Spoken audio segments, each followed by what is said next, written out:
Hello and welcome to Enchantment of Eternity's live discussion. I'm joined here by special guests where we're going to collectively rank a selection of 25 movies that all take place in space.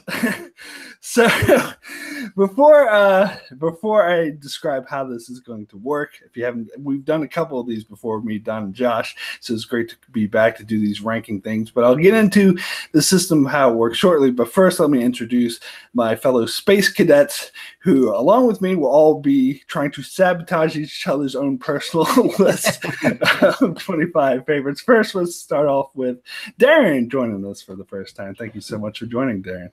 Thank you, Mark, for having me. Very excited to be here, and I am looking forward to the Nerd Wars. And also joining us is Josh. Haven't seen you in a while. It's good to see you. Yeah, I've been on hiatus for a long time, but we're back now. And I got to tell you, this was a tough list, but like Darrin, I'm excited to get this war started. I think it's going to get volatile. All right, and always happy to have you, Don Willi. Thanks so much for joining. Thank you for having me, Mark. And, I am the one who knocks your list. But as I said, like when we get closer, the whole idea of this is to make a collective list. So when we get closer to the top 10, that's where we're starting to get to more agreement. So the idea is that the top of the list will be stuff that we pretty much all agree on that is good. So that's kind of the way. But let me explain exactly how this is going to work for those who haven't seen this type of video before. So what it was is we selected 25 of the most recent space movies, and we all have our personal list. I have my list, Don has his list, Josh has his, Darrin has his, but we're each going to take turns naming the bottom number on our list. So once a movie is named, then that means that is its official ranking, so it can't be named again. So if Darrin, for example, had Rogue One as his number 25, then that is his number. That's number 25 officially. And if it was my number 14, that's too bad. I just scratch it off and move up to the next one.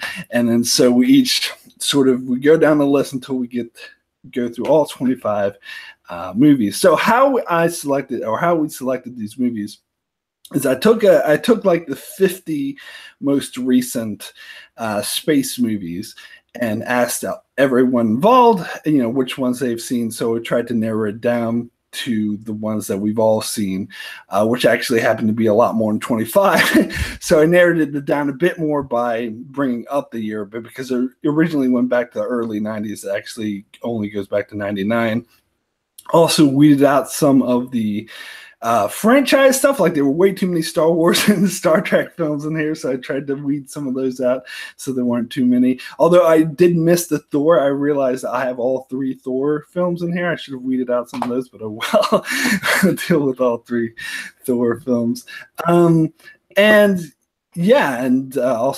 So mostly movies that we've all seen. But before we start, let me name the 25 movies that we are selecting. So just to be clear, this isn't like top 25 best space movies of all time. It's just, here are 25 space movies and we're going to rank them. So, okay. So let me name the movies that we have.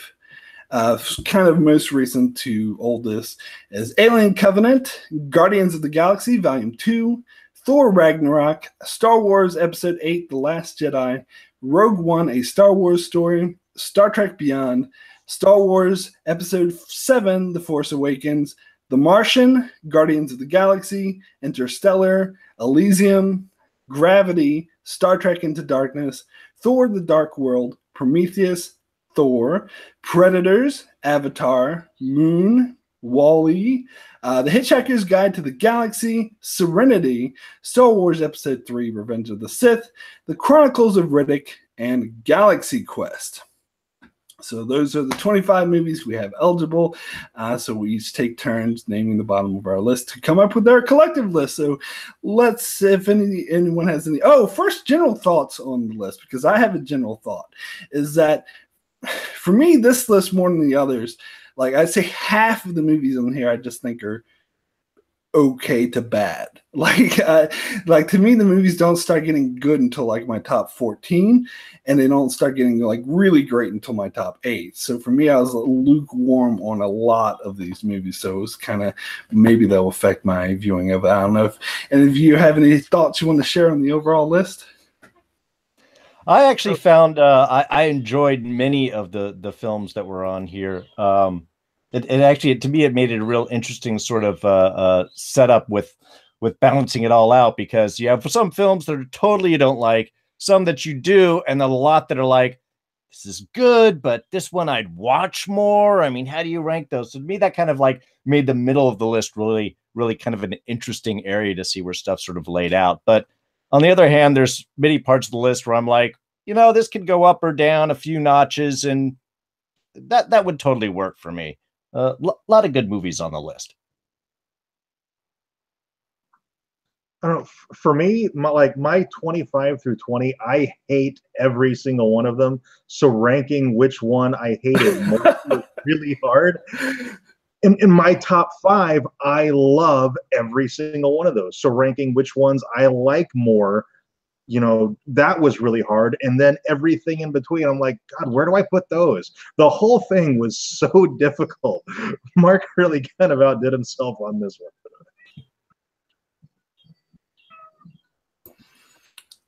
Cool. Any? Yeah, I just want you guys to cry. That is all. Okay. All right, Don. Quite an adversary position. Okay, so how we'll decide? I'll use the random number generator to decide the order who's going first, and we'll keep this order up until we get to our top 5. And once we get to the top 5, then we'll change things up a bit. Okay, so I'll do this like alphabetical order. So Darrin would be number 1, Don would be number 2, Josh would be number 3, and I'll be number 4. And I'll do the random thing to see which one of those goes first. Hold on 1 second. Here we go. Random generator 1 through 4, and that will be number 4, which is me. Okay, so I'm going first. Just 1 second. Right, cool. So I have to name, now I have to bring up my list. 1 second here. Hope I'm still not sharing. Everyone to see my list. All right, cool. So we'll start with number 25, which will be the official number 25, and that is Gravity. Gravity, I think, is my least favorite on this list. I did not care for this movie at all. I think perhaps part of the reason why I'm so sour on this movie is because so many people were hyping it. So many people loved it. Maybe I wouldn't have been as sour if the reception wasn't as positive. But to me, I thought this film was extremely overrated. It was great cinematography, great sound design, and great sort of special effects. But to me, that's not enough to make a great movie. The story I thought was very bland, something I've seen a billion times before. I did not care for Sandra Bullock in this movie at all. I thought the acting was not very good. And this is this is where personal tastes come in, because a personal pet peeve of mine is I particularly do not like in the womb metaphors, like oh, this is like being in the womb, and this movie is like loaded with them. It's like everywhere. It's like and they're so jarring and obvious. To me, that comes off as pretentious. So I didn't care for this movie. So Gravity is our official number 25. All right. Any thoughts on this film? I am basically the definition of ambivalent on Gravity.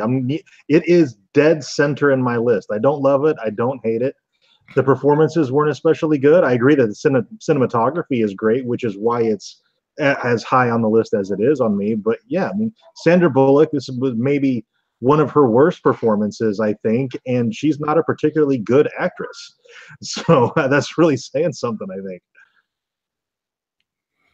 I am shocked and amazed at both of you. Sandra Bullock is a lovely woman, and I thought that this was a great concept.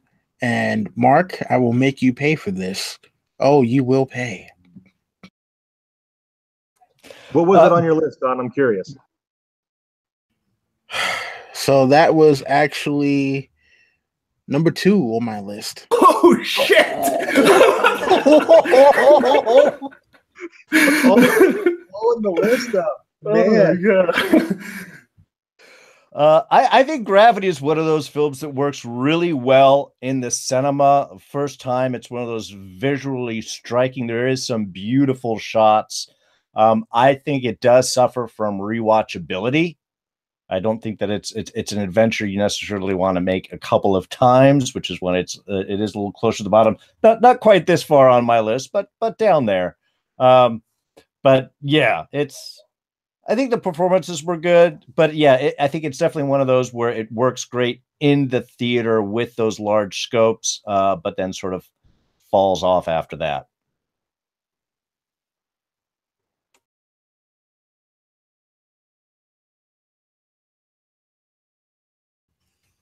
You will. Sorry, just juggling a lot of stuff. Okay, cool. So that's number 25. Let's move on to number 24, which, Darrin, it would be your turn to name our number 24. Oh, you want to mute Darrin? You have to unmute yourself. So now that you've shifted my list around, what was originally, of course, my 25 now becomes 24 if I figured this system out right. And I am happy to anchor at the bottom, much, I'm sure, to others' chagrin, Star Wars Episode 3, Revenge of the Sith. This film angers me more than any other movie on this list. It is the only one of the prequels that I have in my collection because every few years I try to convince myself that it's not as bad as I think it was, and then I throw it in and just suffer pain, from the horrible quips to Hayden Christensen's bland performance to a horrible motivation for Anakin to turn to the dark side to the final no. It is just a kick in the junk for any true Star Wars fan. My one hope for this film, the one bit of redemption sight that I could see with it, is I would love it to be completely redone, rebooted, rescripted, the whole story retold by the animation group behind Clone Wars, because I believe that Anakin Skywalker would become Darth Vader a hell of a lot more than Hayden Christensen's. Cool. So in the chat, my brother's in the chat, Afghan Tomko, he says, this would have been in Mark's top 10, I'm pretty sure. And you are correct. This was my number 8. I love Revenge of the Sith. I think it's my 3rd favorite Star Wars film. I understand why some people would be sour on it. Hayden Christensen's acting isn't the best, but personally, I love the interactions between him and Obi-Wan Kenobi. I think they played out very well. No one can fault Ewan McGregor, who's actually a great actor. And yeah, this is the only prequel I like. The first 2 prequels are kind of throwaway. I don't really care for, but this one has always been one of my favorites. And one of the reasons why I love it is because it's not a typical good versus evil like much of the original trilogy is. It's more dynamic. It shows the corruption and fall of the Empire. And this came out in 2005, so it has a lot of sort of punches allegories towards George Bush and the whole Iraq War. And I personally, maybe this is my personal political opinion coming into it, but I love that. I love that. To me, it's a very smart film. Yes, the no was over the top, but I still like this film. That's just me. Anyway, you guys take it away. Revenge of the Sith was also my 25, Darrin. Yeah, I had that at 25 as well. It is, well, the entire prequel trilogy just rubs me entirely the wrong way. George Lucas forgot his own mythology, which is completely inexcusable. And I mean, Revenge of the Sith, I mean, it's 3/4 of a genuinely awful film.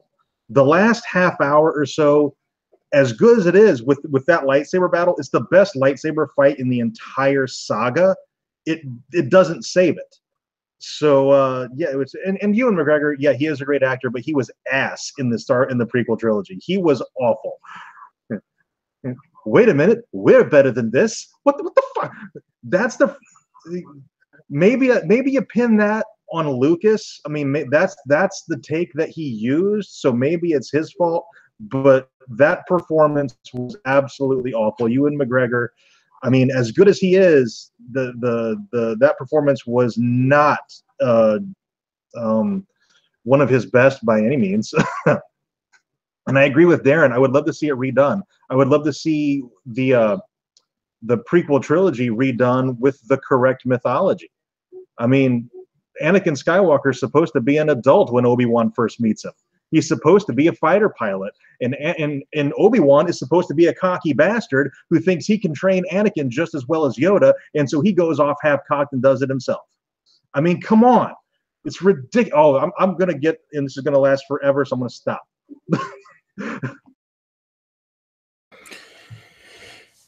I will hurt you for this, Darrin. I will hurt you for this. And Josh, you disappoint me, sir. You disappoint me. I thought it was buzz cuts together forever. I will hurt you for this. Let's move along. All right, so Don, you're next. Number 23 to name our official number 23. Keeping with saga films. Mark, you know where I'm going with this one. Number 23. Star Wars Episode 8, The Last, the Least Jedi. You know what I find funny about those who defend this movie, especially some here on this panel, is that they like the movie for the same reasons why they dislike other franchises. Some things that they say are unforgivable when it comes to other franchises, they praise this movie for. Josh, you just brought up George Lucas forgetting his own mythology. Star Wars The Last Jedi forgot the damn mythology of literally the last movie that took place the day before. And for me, that is part of the thing that makes it absolutely unforgivable. As a sci-fi movie, I will admit, as a standalone story, it's decent. Has many, many leaps in logic, but I would be able to overlook those had it not had the name Star Wars attached to it, had it not had the characters of Luke Skywalker, Leia Organa, Ben Solo, and Rey.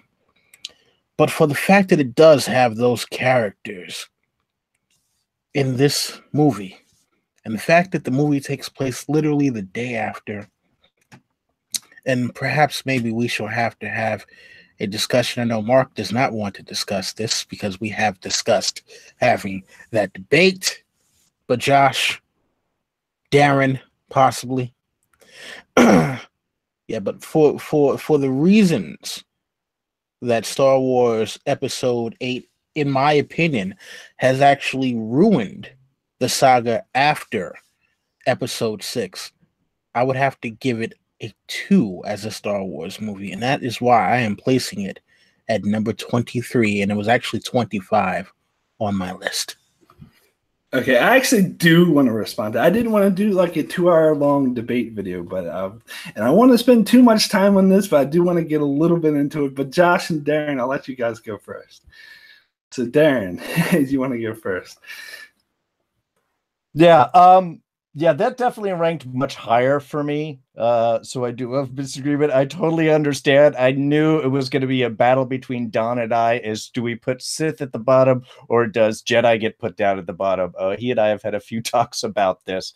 I enjoyed Jedi. To me, Jedi was 2 movies, one that really worked and one that didn't quite so much. I think Rian Johnson wanted to make the movie with Rey and Kylo and Luke. I think that was the movie he wanted to make. I think the journey from Rey through that is really interesting. I like the fact that it's a new look at the Force. It opens things up and it places her from a position of not looking at it as good and bad as just a natural thing to it. So that I really liked. And I think David Ridley's performance throughout the film was just astounding in every scene that she was.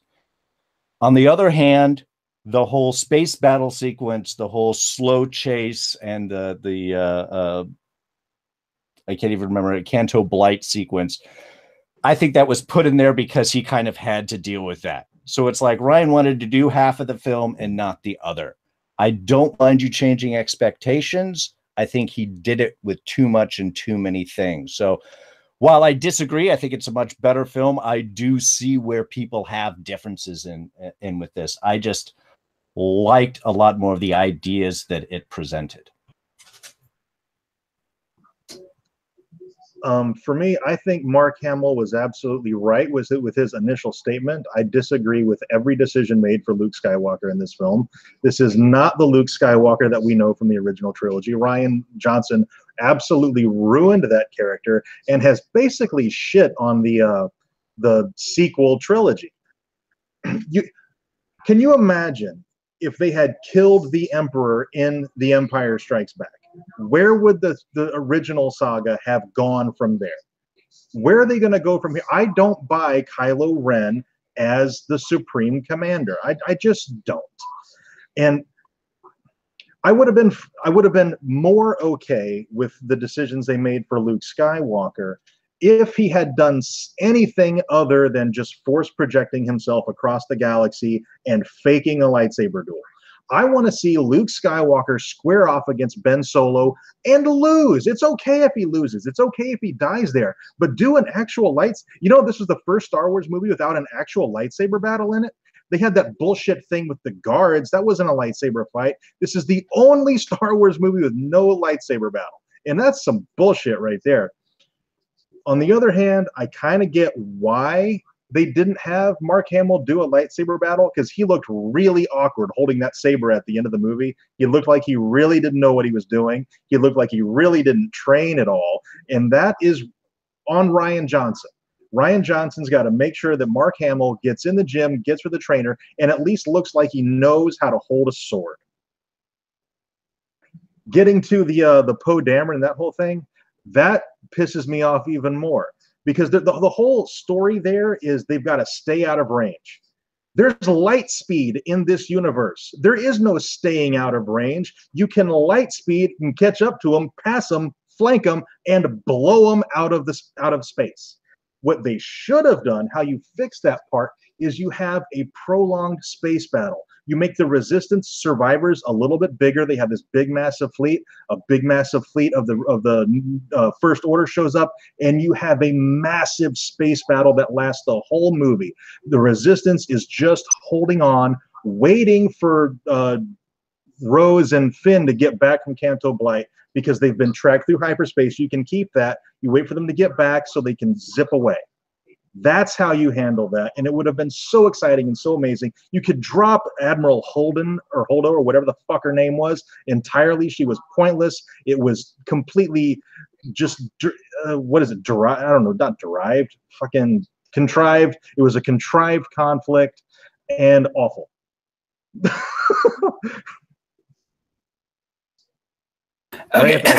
Okay, so I don't want to spend too much time on this, but this was my number 3. This was but I knew Don was going to name this 25. No big surprise. And I know his feelings. I know a lot of people don't like this movie. And I see one of the main reasons I don't want to argue or debate about this is because I respect people's opinions. I don't want to tell them that they're wrong for not liking this film. I personally love the film. I didn't have any issues with the way they portrayed Luke Skywalker. I actually would argue, and I made arguments in my videos, that this is totally in keeping with the Force Awakens storyline, is because he went off and hid in this planet. Why would he hide in a hard-to-find planet if he wanted to be the Jedi? So I think this completely continues the story. And as for the accusations that I'm contradicting this opinion from my not liking season 7 of Game of Thrones, my opinion is totally consistent in that way, because I didn't like season 7 of Game of Thrones because there was too much fan service. They wanted to placate the fans instead of write their own story, where The Last Jedi did the exact opposite. They said, we're not going to worry about fan service. We're going to worry about telling a good story. And that's what they did. I absolutely loved the battle in the throne room. I said in the chat, that was my favorite battle in the entire Star Wars franchise.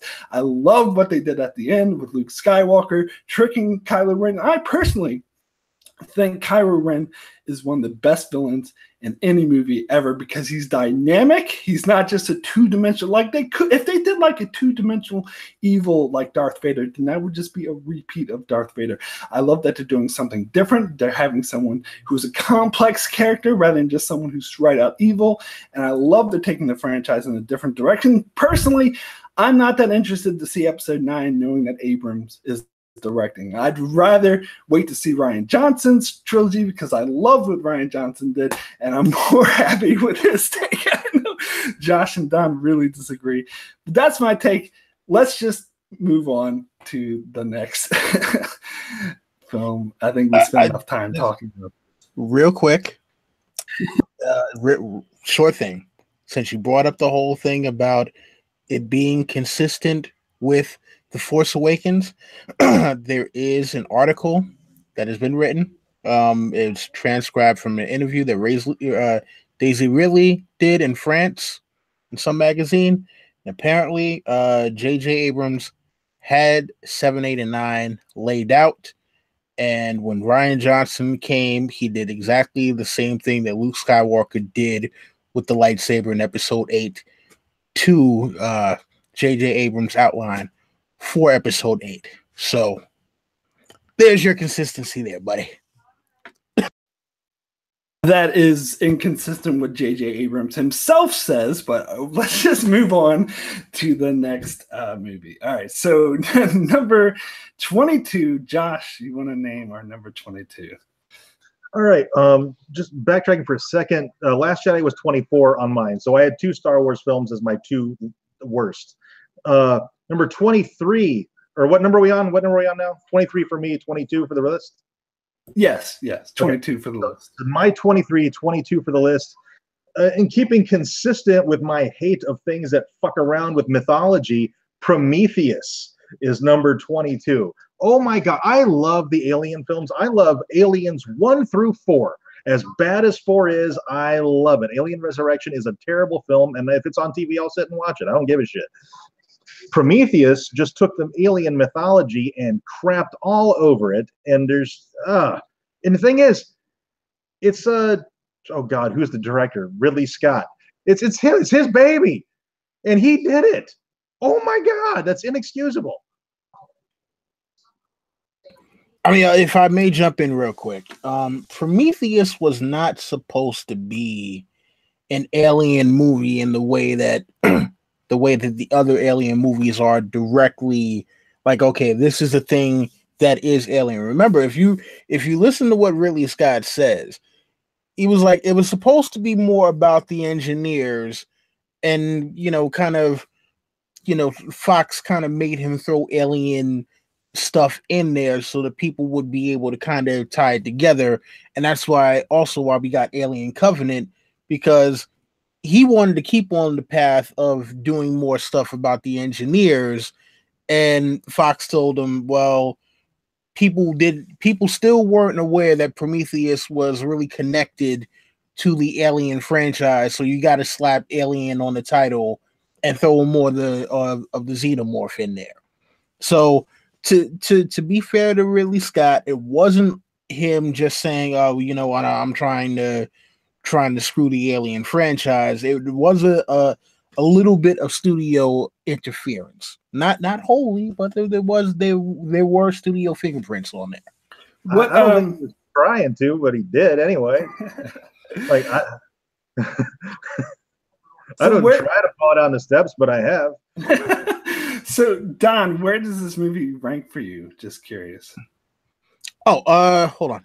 This movie was number 21, so I mean it's not far off from where we're at on the list anyway. Yeah, for me it was 23, so we're right there. I'm right there with you guys. Although I would say I'm not as harsh on it. I'm more sort of, for me, almost all these are like I'm lukewarm on. I didn't really have any major issues with this film, but nothing about it was good. It was kind of there for me. It was kind of just blah. Like, the thing that annoys me about this and the other one, which we'll get to soon, I guess, is that there's moments where the characters do really stupid things. I know that's typical for a lot of horror movies, but this, I think, is one of the worst examples I've ever seen in any movie, where there's that alien snake going, and the guy's just like, oh, look at the cute little snake, let me touch it. And I'm like, what the fuck? Like, that was the one part that kind of blew my mind. But other than that, like, there are some scenes I thought were cool, like the C-section alien thing. That was really like a good horror movie sequence. But as the movie fits together overall, it's just kind of bland. It just doesn't go anywhere. So that's why it was low on my list. But anyway, Darrin. Yeah, ranked a little higher. It's about in the middle for me. There's a lot of interesting stuff with Prometheus. I like the slightly different story. I was intrigued with the engineers. I liked the dealing with the kind of the idea of transpermia, of life being spread across the galaxy. You know, there's some interesting ideas and concepts. Rumi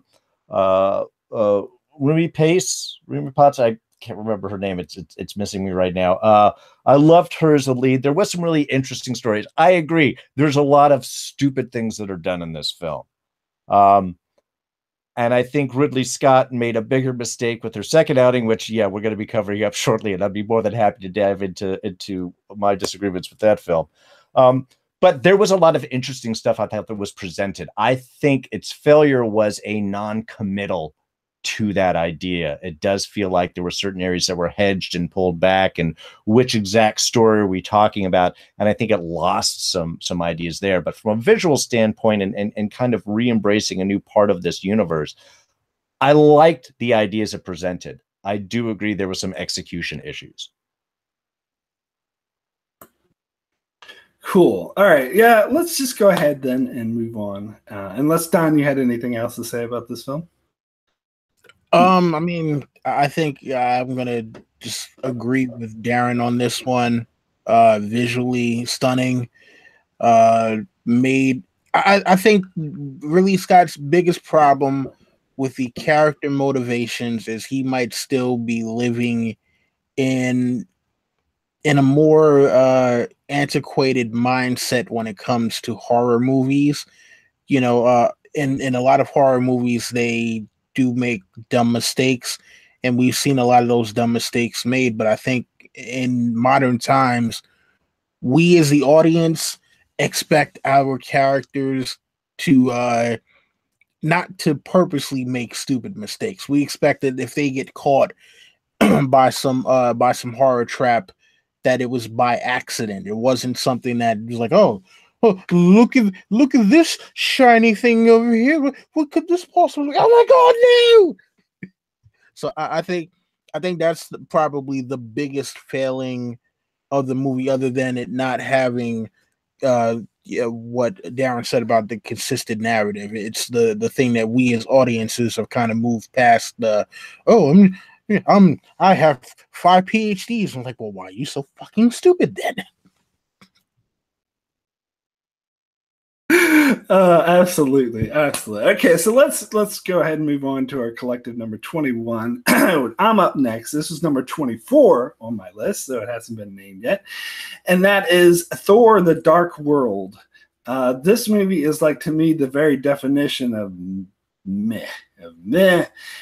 To be perfectly honest, I've only seen it once because I don't want to see it again, because I remember it being quite boring and not that interesting, and I don't remember it very well because it's one of those forgettable movies. It's kind of like, oh, here's some comic booky stuff and Thor things and blah blah blah blah blah, and it just didn't do it for me. I just don't have much else to say about it, so I don't know if you guys want to talk about Thor: The Dark World.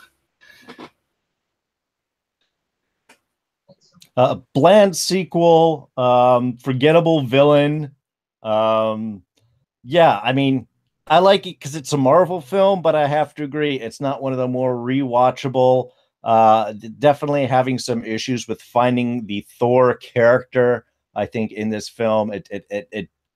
I can't really entirely disagree with you on any of your points.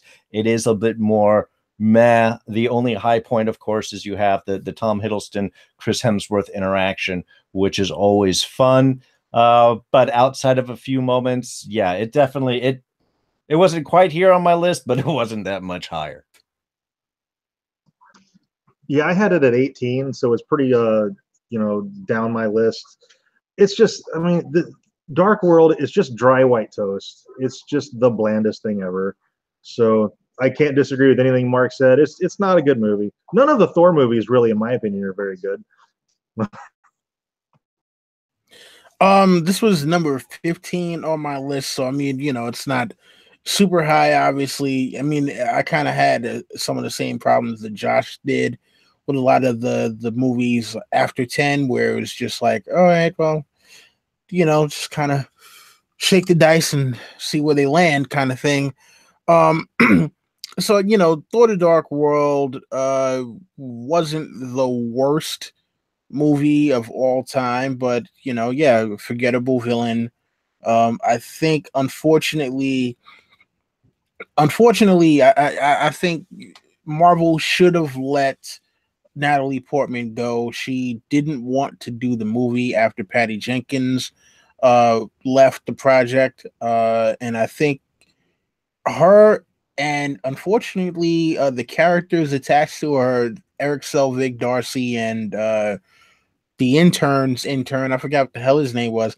Those that whole thing kind of brought things down. And I think that unfortunately with a lot of movies, you have this thing where people are too afraid to actually do a movie that is truly set in space.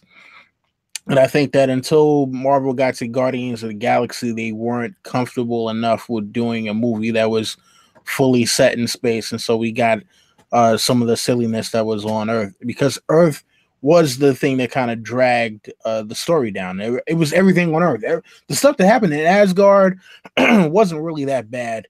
And Malekith, yeah, I wish they would have done a lot more with him, giving him some motivation other than I'm evil just to be evil. But yeah, listen, I got it as part of the collection because I have all the damn Marvel movies, but I can't tell you the last time I watched it. Okay, so let's go ahead and move on to our collective number 20. Darrin, it is your turn to go next. Excellent. Well, again, in anchoring sequels down at the bottom, I found it worse than Prometheus for many reasons. It is, of course, Alien Covenant that really tries to make what I think was an interesting choice with the Alien movies and instead completely undercut the entire mythos. If you're doing a sequel to Prometheus with strong female characters, a central component of any Alien franchise movie, you do not kill the main character off screen in between films. Horrible choice. Focusing everything on David, I think, was a big mistake. I love Fassbender. This was just painful to watch. More stupid mistakes. I don't understand the entire premise of you hear music. So instead of going to this planet that you have planned on, stretched out, done all the research on, no, this looks pretty good. Screw all that. Let's just change directions down here. There was one interesting idea with the film that they did play, and that was when you're on an alien planet, perhaps the spores or the interaction of the world around you could infect you. Your immune system is not built to it, so it could have horrible consequences. They touched on that for a minute and then blew past it so they could focus on, as you guys so clearly put, smart people doing stupid things. Even as it gets to the whole end of our new female protagonist basically losing at the end as she's caught inside of the cryo chamber. To me, really the main thing that this undercuts, the main crime of this movie, is what we believe to be an interesting alien creature, curious about where it come from, its structure, what its basis, what its history is, to see that this was another android science experiment connecting again the androids with the aliens way too much. And this was Michael striking out against humanity. Really, I didn't think there was any bigger mistake that you could have done with this franchise, and yet they did. Alien Covenant belongs further down on the list, in my opinion. It was 24 for me because it's crimes against Alien. So I will agree with the ending and with focusing on David. I absolutely think this is one of the worst endings to any movie out there. It was so predictable and not in a good. Sometimes endings can be predictable in a good way. This is like the worst possible way an ending can be predictable, in my opinion. But I did hold this movie in higher esteem. I can't remember where I had it in my list. It was like number 20, I think, or 21. And it's because I love the action sequences. Like, to me, this is this movie's saving grace. This is, to me, when I was in the theater watching these action sequences on the ship with the alien attacking them, like on top of that ship flying in the atmosphere, like, I was in heaven. I felt like I was watching a real aliens film, like Aliens. And so I loved it. But nothing else about the movie worked. The characters were throwaway. The storyline with David was boring, but I just put it on somewhat higher just because I love the action sequences. But that's me. The action sequences were good, I got to agree, but they weren't enough to make me like the film because I was so irritated that they ruined the mythology of the alien creature by having it be, genetically engineered. I'm like, man, that just takes all the mystery away from it. The alien is scarier when you don't know where it comes from. The fact that it comes from the creation of, it comes from an android, which humans created, so therefore the alien came from humans. It's just, I don't know, the alien's not scary anymore at that point.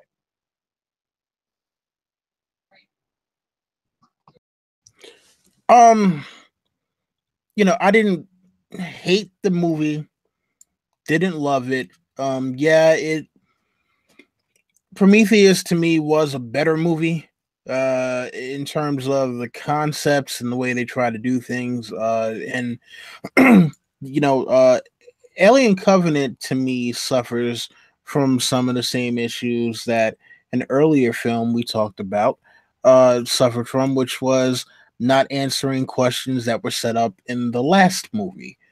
And Ridley Scott kind of said, the next movie is going to answer a bunch of the questions from Prometheus, and then never answered any of those damn questions. For me, like, this was number 23 on my list. So,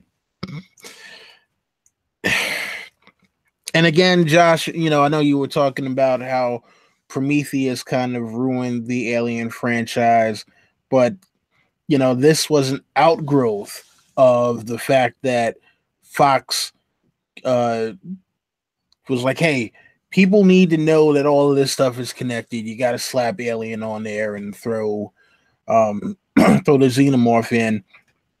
And again, it suffers from a lot of the same things that Prometheus did with characters who are supposed to be smart. You're supposed to be the best of humanity. I mean, like, if you're taking a damn colony ship to another planet, I would imagine they want the best and brightest going to this new colony, and yet, they're doing dumb shit. And again, it would have worked in the 70s and maybe the 80s, but I think, after the mid-90s, people just expect for the characters in horror movies to be smarter. If you're going to get caught by an alien, it's not because you walked up to the thing and said, oh, wow, I wonder what this thing is. It looks scary, but I'm pretty sure it's not going to kill me.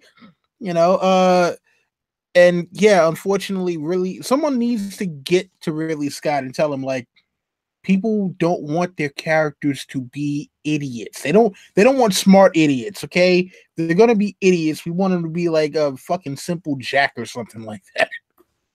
I got one last thing to say about this movie is that overall, just in general, and I know a lot of people may disagree, but I'm not a big fan of Ridley Scott. I typically don't like his films, and I wish that he would let the fuck go of the Alien franchise. I think what he's doing with Prometheus and Alien Covenant is bullshit. Do we really need to know how the aliens came into existence? The answer is no, we fucking don't. I would much rather see, what's his face, a Blomkamp's vision of an Alien sequel that erases the events of Alien 3. To me, that sounds like the best thing ever, but I don't think it's ever going to happen because Ridley Scott is a dick. I'm sorry, I'm just going to jump in to agree with you on that. The minute I heard about Blomkamp and erasing Alien 3 and everything after that, yes, do that, please. I will sign up, take my money. I will help finance the film. Just do that because it's a so much better direction. It's what we wanted to see way back when. Do it now. Yeah, not like, oh, how did the aliens come to exist? Oh, fucking me. And beyond that, retcon Prometheus and Covenant. Retcon them both. Yeah. The alien needs to remain a mystery. Okay, so let's go ahead and move on to our collective 19, our number 19. Don, it's your turn to name the next film. Okay, so the next film, and you guys might be a little miffed at this one because you just mentioned the director and how much you wanted him to do Alien, but I did not like this film, and that is Elysium. Elysium for me was ultra bland. Josh, you talked about another film being dry white toast. This for me isn't even toasted bread. It is literally just a slice of not even Wonder Bread. It's what you would get from school if you actually had to, get a school voucher for free lunch or something like that. I understand,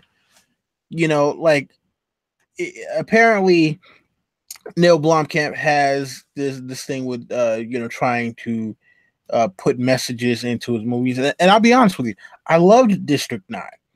District 9, one of my favorite movies, and oh no, it didn't take place in space, so I'm like, damn, why wasn't it on this list? But I was hoping for District 10. We got Elysium. I thought Elysium might say something different, and it did. And I think the whole thing about people not having healthcare, while I do feel for that plight, I mean, I was going through issues with paying for healthcare my damn self around that time, but I didn't want to go to a movie and be fucking depressed or reminded about that shit because it was just smacking me over the head the entire time. And so it just, that movie just didn't work for me. Sorry. I actually agree. I totally agree. This is like number 20 on my list, so it ranks lower than what it ranked here. I do think it was bland. Well, I actually watched it this morning and sort of fell asleep during it. It's just like, I love District 9, and in fact, that's probably my only Neil Blomkamp movie I actually really like, to be honest. But with District 9, he did a great job. It was very heavy on the social commentary, but he did a great job of still making interesting movie. This movie, not so much. It was just social commentary. And while I appreciate the social commentary and I appreciate what he had to say, you also have to tell interesting story at the same time, which he didn't do. He failed to do. It was kind of just, it wasn't bad. It was just bland. And it was a bit too, it was too obvious, too on the nose of what they were saying about they even had mostly like Hispanic actors, and obviously it was a metaphor for Mexicans going over the border to the United States. But anyway, yes. I liked Elysium, but I can't fault any of your shots at it. You're absolutely right. Neil Blomkamp, he tends to make the same movie over and over. I mean, District 9, Elysium, Chappie, they're basically all the same film. I've enjoyed all of them, but yeah, I mean, it is a little bit dry and a little bit heavy-handed with the social commentary. I got to agree with you. I just enjoyed it, though. Elysium was pretty down on my list, and I think for the statements everybody else makes, it's dry, it's forgettable, it's boring. There is some great statements that it intends to make, but I think it's and even some of the performances were interesting or well carried off. It's just it's forgettable. It's boring. It's not up there. It's not totally horrible outside of the fact that it doesn't seem to really take any chances to make that big impact. So it's pretty much, I think, right where it needs to be on the list. Cool. All right, so let's just go ahead and move on to our collective number 18. Josh, it's your turn to name what our number 18 is going to be. We're at 18 now, and I am shocked this one hasn't come up yet, especially from you, Mark. Star Trek Into Darkness. Holy God, what an awful movie. I mean, they negated the need for light speed with a transporter. I mean, you totally just ruined Star Trek with a piece of technology. And then with the Khan stuff, and then like the whole buildup, they're trying to, not give away that Cumberbatch is Khan. And everybody knows that Cumberbatch is Khan. It was the worst twist ever because everybody saw it coming. And then Super Blood. Oh my God. It was a bad. I had a 21 on my list. I'm surprised it hasn't shown up yet. And McCoy actually said Super Blood. But whatever. It's a bad movie. It's not even a bad Star Trek movie. It's a bad movie altogether. It's bad Star Trek. It's bad filmmaking. None of the performances were particularly good. There was just, I don't know. It makes me sad. Josh, I'm actually going to surprise you with my opinion on this film because I know we totally agree on Star Trek 2009, which is why I didn't include it on this list because we both know we'd have it at the bottom. But this was actually number 13 on my list. I actually thought this was a decent movie. I actually liked it way better than Star Trek 2009, which I thought was total crap. And part of the reason why I liked it better is because I knew, maybe because when I went into Star Trek 2009, I had high expectations I'd see a Star Trek film. But after seeing that garbage, I knew to come into this film with my brain switched off, not to expect anything. Also knew that this was a cover band. It's not an actual Star Trek movie. It's a cover band. And in that terms, I think it's a pretty decent cover band. I like the stuff and the one thing I love about this movie is that it's honest about ripping off Wrath of Khan. Every single Star Trek movie since 1994 has ripped off Wrath of Khan. This is the first time they're actually saying, yeah, we're ripping off Wrath of Khan. So what? And I actually appreciate that. And also the fact that from a Star Trek fan, I kind of look at this as a parallel universe, as a sort of fake parallel universe.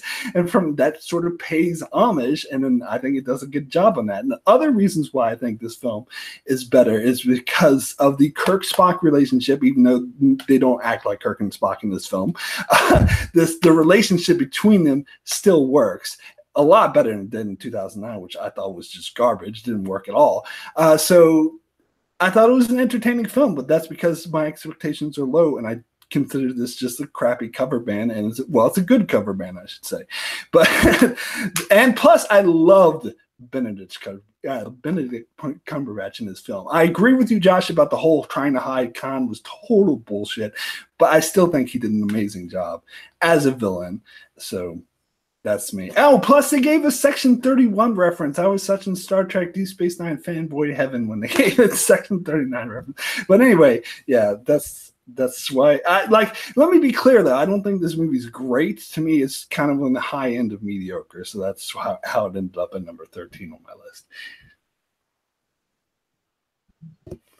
Anyway. I'll agree with Mark. I mean, I didn't have it much higher on my list. I had it number 19 on my list. But look, it's funny, right? So, a lot of people got on J.J. Abrams for The Force Awakens for ripping off of A New Hope. And yeah, this ripped off the Wrath of Khan, but it only ripped off one part of the Wrath of Khan. There was only one sequence in the Wrath of Khan that it ripped off of, as opposed to like, trying to retell a whole damn movie. It introduced a couple of things that were that made things kind of jumbled with the super battleship that they were trying to build under Section 31 and all that. It tried to mix a lot of Star Trek lore and different things with timelines. So, now instead of Khan being banished to whatever planet that he was banished to in the original series, now he would be locked up in a way. So by the time Kirk and Spock get older, they would go through that same scenario again. And yeah, the whole thing with Superblood, absolutely ridiculous. Them ripping off that scene and Spock, Khan, absolutely ridiculous because he's a Vulcan, half human or not. He grew up in Vulcan culture. He's used to controlling his emotions. And yeah, like Mark said, this is a cover band. This is fan fiction. So when you look at it as just J.J. Abrams fan fiction, I think you can have a lot more fun with it when you don't try to place this in the real Star Trek box. Yeah, I can't get too far in any disagreement. This was pretty low on the list. It's funny because it does seem like we're all kind of battling for the bottom. It's just sort of shuffling things around. Yeah, the reversal that they had at the end of the film, where we had that it was Kirk that was stuck in the engine, and then it was Spock going after. I kind of like that reversal. I liked it sort of shifting things up of how probability works. Certain events are going to happen, but the players may change a little bit. I like that idea. But yeah, hiding Khan, dumb. Really no need for that. The super transporter, the super blood, those were all horrible mistakes that you're thinking it's like, great, we're going to tell this big giant news story, and yet you punch a hole in all these. It's one of the things where, and I know we're not getting into it because it's TV, where Discovery bothers me with some of its hologram technology and things like that. If you're going to do something, stick with the technology that's supposed to be there and stay within your mythology. Otherwise, just do something different. And if you can't do something different, then you get a limited imagination. I think Khan, probably the story that should have waited another film or two to give a depth for the conflict and everything. Wrath of Khan worked in the old Star Trek show because it based off of a story from the original series. Without that here, it doesn't have the same breadth. And where do you have to anchor that anger and that knowledge? By reaching across the cosmos to Spock Prime to give you the real danger insight of the things. You're leaning on things too heavily when you should just focus on making a news story. Let them discover this. I did like the military kind of behind it and trying to cause war in order for control things. That whole idea I did find interesting, but you also start running into the same problem of how do we make it dramatic? Take out the Enterprise. And that is something that Star Trek falls onto way too much in the films. Cool. All right, let's go ahead then and move on to our collective 18, I believe we are at. Double check. No, 17. Sorry, that was 18. We're at a collective 17. Wow, this is pretty high up. It was my number 22, so it was still quite low for me, and that is Thor, the original Thor, which I also say is another bland movie. It wasn't maybe as bland as the second one, but it was still kind of bland. I know did some stuff on Earth with Natalie Portman or something. I don't know. Again, like people like the Thor and Loki relationship, and we got to see the beginning of that here, and that I thought was good. But other than that, it's just another comic book movie for me. So that's all I have to say about Thor. I mean, well, for Thor, I look at that as being part of like the early days of the MCU where they hadn't fully found their footing yet, and it was like, all right, we got to tell the origin story. We got to figure out a way to modernize it, and plus, you also got to remember they also were trying to figure out how to keep it sort of mid-budget at the time, because they didn't have Disney money back then. So they were relying on financial backing from like Paramount or Universal or whoever would give them money for it. So it was, now mind you, that has nothing to do with how good or bad the story is, but I think it might feed into a little bit of how some of the movie was structured, with them trying to make it as visually stunning as they could.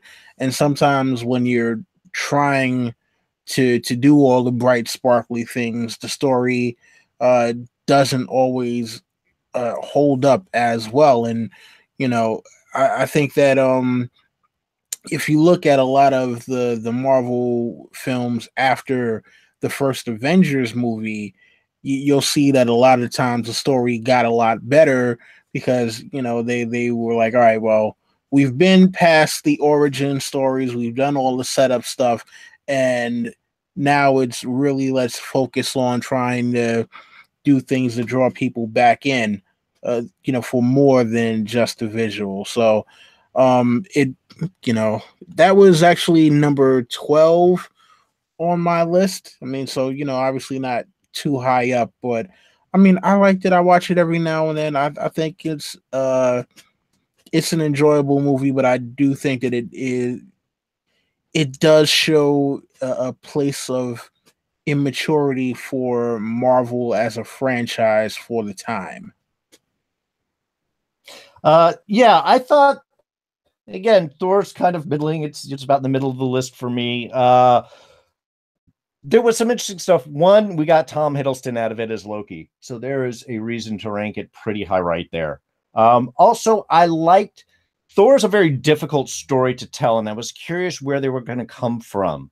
The fact they got Kenneth Branagh to direct it and to tell it more of a royal of a Shakespearean type tale, I thought was a great choice. It's what I think allowed the film to actually have a stronger basis. Yeah, it's early Marvel. They're still working on storytelling. They were having a certain vision for Thor, which I think by this last movie, they really course corrected strongly. But yeah, it's got an interesting tale. It's certainly its redemption. It's seeing it's growing up. It's seeing a wider picture. I liked the majesty that Kenneth Branagh, I thought, brought to the storytelling. But yeah, there's definitely better films out there. Definitely better than Lost Dark World, though, by far. I don't know. All I have to say about Thor is it was boring. That's really all I got for the first Thor movie. I mean, if you're looking for something to go to sleep to, that's the one. Okay, so let's move on. Darrin, we're back to you to choose our collective number 16. All right, so our collective number 16 would be The Hitchhiker's Guide to the Galaxy. I am a huge Douglas Adams fan. I've read all 5 books in the Hitchhiker's trilogy, inaccurately named Hitchhiker's trilogy. It's there. I took my family to this when it was coming, when we saw Martin Freeman in there, the cast. I was super excited to go and see this film. When it ended, I kind of felt the need to apologize to my family, who were just sitting next to me, all very confused. They start off great, and then for some reason, a quarter way through the film, go off and tell a completely unrelated hitchhiker story. I don't know where it came from. I don't know what it was about. And then they go and do the whole stupid rebuild Earth thing. Shadow Earth coming out was later on in the books and had this whole extra story added to it. Why did they keep messing up the singular book story they have to tell? For maybe it's something off of the British series or something that they steered into and was popular. I don't know. I'm not that familiar with it. I was just very confused in the film. I was excited about where it was starting from. but I don't think a lot of the presentation, how much I love Sam Rockwell, his Zaphod didn't really click with me.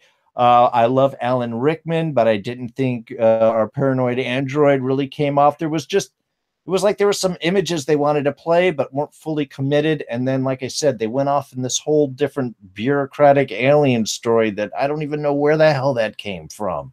So as much as I love Douglas Adams, I don't think that this film adaptation really worked at all.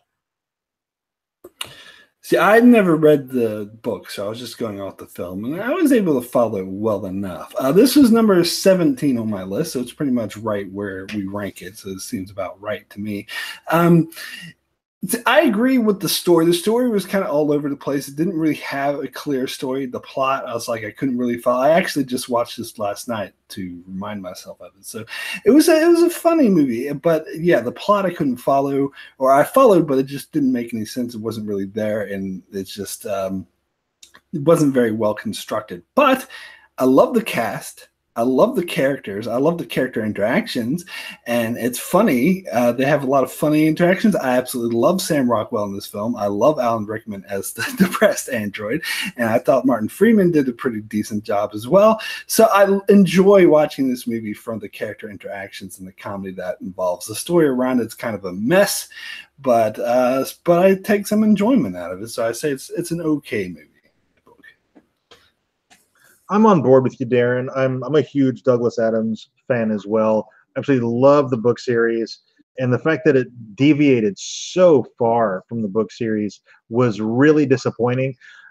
Saw it in the theater, brought my towel, was really disappointed, but subsequent viewings it's become way more tolerable for me. I had it 14 on my list, so I'm almost where it is now. Again, I like it. The more times I've seen it, the more I enjoy it. I will disagree with you, Darrin, about the Alan Rickman as Marvin. I thought he was fantastic. But otherwise, yeah, I see exactly where you're coming from. I, like Mark, have never read the book series that this was adapted from, so I came into it with no preconceived notions. For me, and I don't know if anyone else picked up on this or made this correlation, but it almost seemed like Bilbo Baggins in space. I don't know if that's because of Martin Freeman, where it almost seems like he's playing the same character in a lot of different movies. But thinking about this, like, wow, this was Bilbo Baggins in space, except without him having to go and steal something. So, yeah, it was actually number 16 on my list anyway. So, for me, this is perfect synergy as is, and it was kind of whatever for me. But I did like Alan Rickman as the depressed android. Most Def as the alien that was trying to talk to the damn dolphins was I don't know, like, was that from the books? So Long and Thanks for All the Fish was the 4th book. So if I remember, it's like no, 3rd book. That was the 3rd book. Yeah, you're right. Yeah, the 3rd book. Yeah, because Hitchhiker's Guide, Restaurant, The End of the Universe, So Long and Thanks for All. Life, the Universe of Everything, and then So Long and Thanks for All the Fish, and then Mostly Harmless. And by the way, I did love Alan Rickman in the role. I just didn't necessarily like the presentation of the character. That's my difference there. Cool. Fair enough. All right, cool. So let's go ahead and move on to our collective number 15. Don, it's your turn to destroy my top 10 again, no doubt. Anyway, Don, you go. Wow. Why are you so sure that I'm going to destroy your top 10? Maybe you're not. I was just throwing it out there. You might not. Maybe I'll agree with you. I might totally agree with you on this. Anyway. Okay, so number 15, and this was actually number 22 on the list for me. That is Starship Troopers. Starship Troopers to me. Don, I'm gonna have to stop you there. Starship Troopers isn't on our list. Wait, it isn't? No, no. Holy shit! Wait. It was on the original 50 I sent, but I weeded it out because it was a bit too old. Wait, what the hell? Oh man, I should get my own damn list now. Oh man, the list is in the description of the video. So if you look in the description of the video, see what the list, so you can see what your difference is. Oh, okay. You know what it was? All right, because I went off the original 50 and then I whittled it down. Somehow Starship Troopers got stuck in there when really it so that means all right. So that means this next one would have been a lot higher. Damn it! All right, all right. Give me. Yeah, no worries. 2 seconds here. Okay, so then my next one is going to be Star Trek Insurrection, and that means everything. That's that on the list either time. Yo, what the hell? Okay. In the description of the video, look in the description of the video. There's I have the 2 lists. I have the list that you did, and then I have the list that I did. Okay, but look in the description of the video and compare that with your list and see what the differences are. Okay, fuck it. Yeah. You know what? All right, so yeah, number 15, Serenity.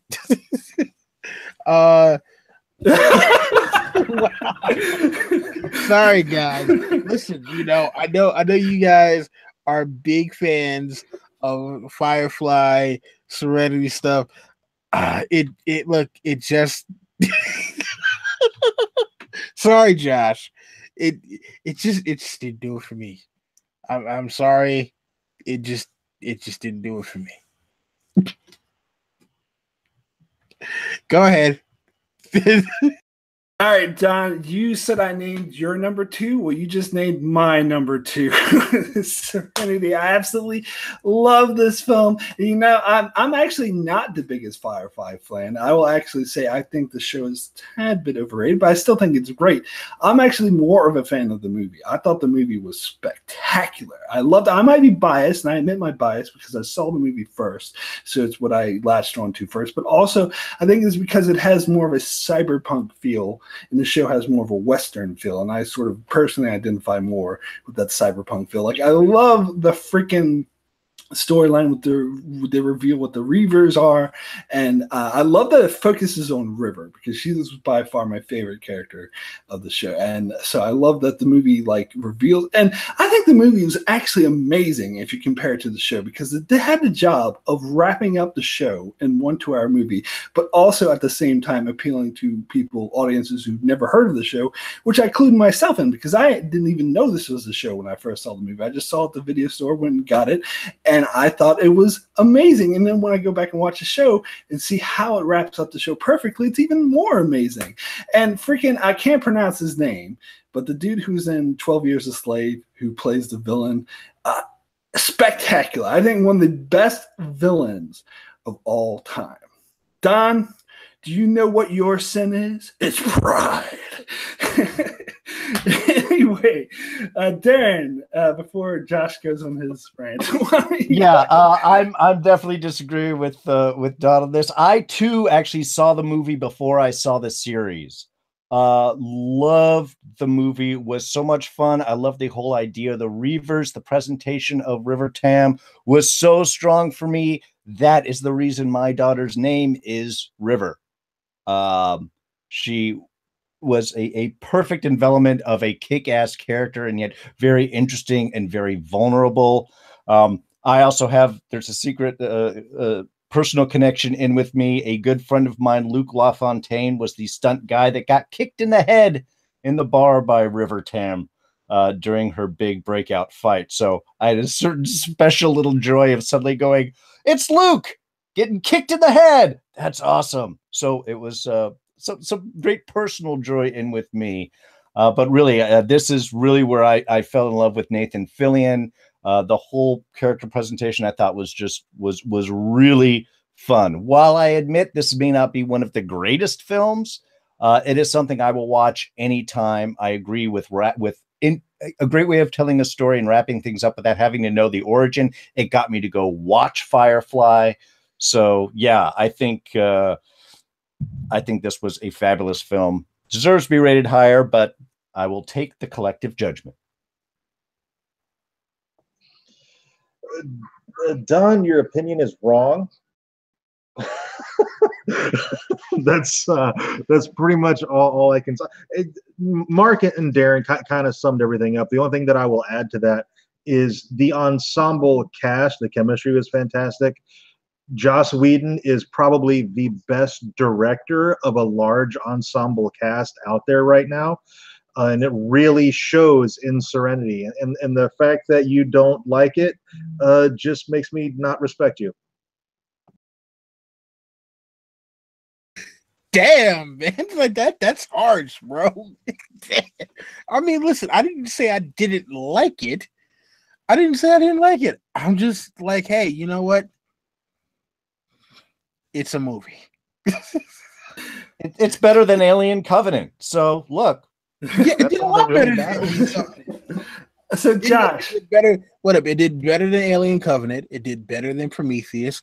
It did better than Star Wars: The Force Awakens, Star Wars: The Last Eagles Jedi. did better than the Browns. What the fuck is that even mean? Talking about here? It didn't do better than Star Wars: The Force Awakens, Don. For me. Oh, but we haven't named that yet, so not for a collective. Anyway, if it did better for you, then you should have named Star Wars: The Force Awakens. But anyway, you know what? No, because the list got like I screwed up on the list part, so that's my fault. Really, you just fucked up? Is that what happened?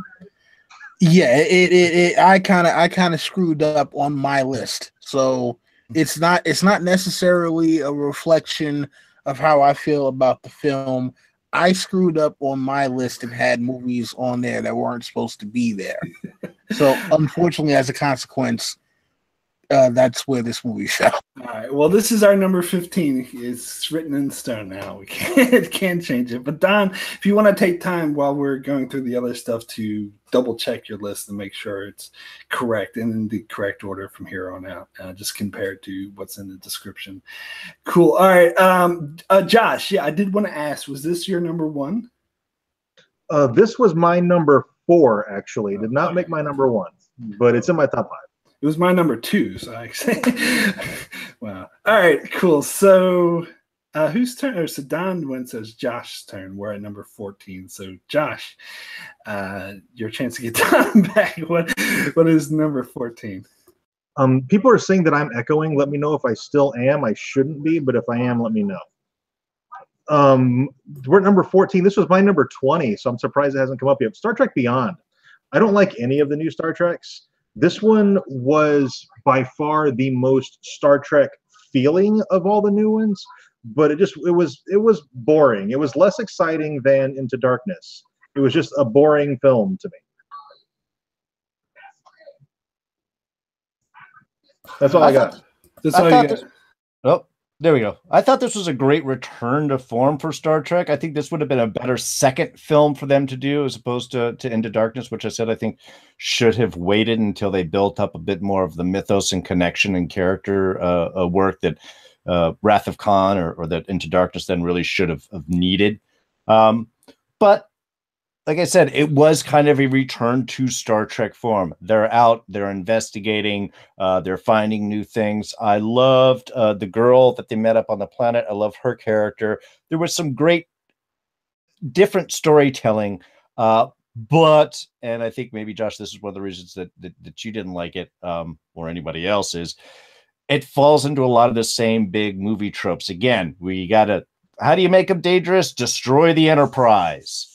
Again, now we got to put them on this planet and do this whole thing, and even Idris Elba as the villain. I didn't entirely get the motivation and reasoning behind that. I mean, if you're mad at being trapped, now that you've got starships, why didn't you just leave? I mean, there's a lot of those questions. So there was, I think, good ideas. I like the concept. I like where they're coming from with this film, but yeah, maybe some execution issues. This is actually ranked at my number 10.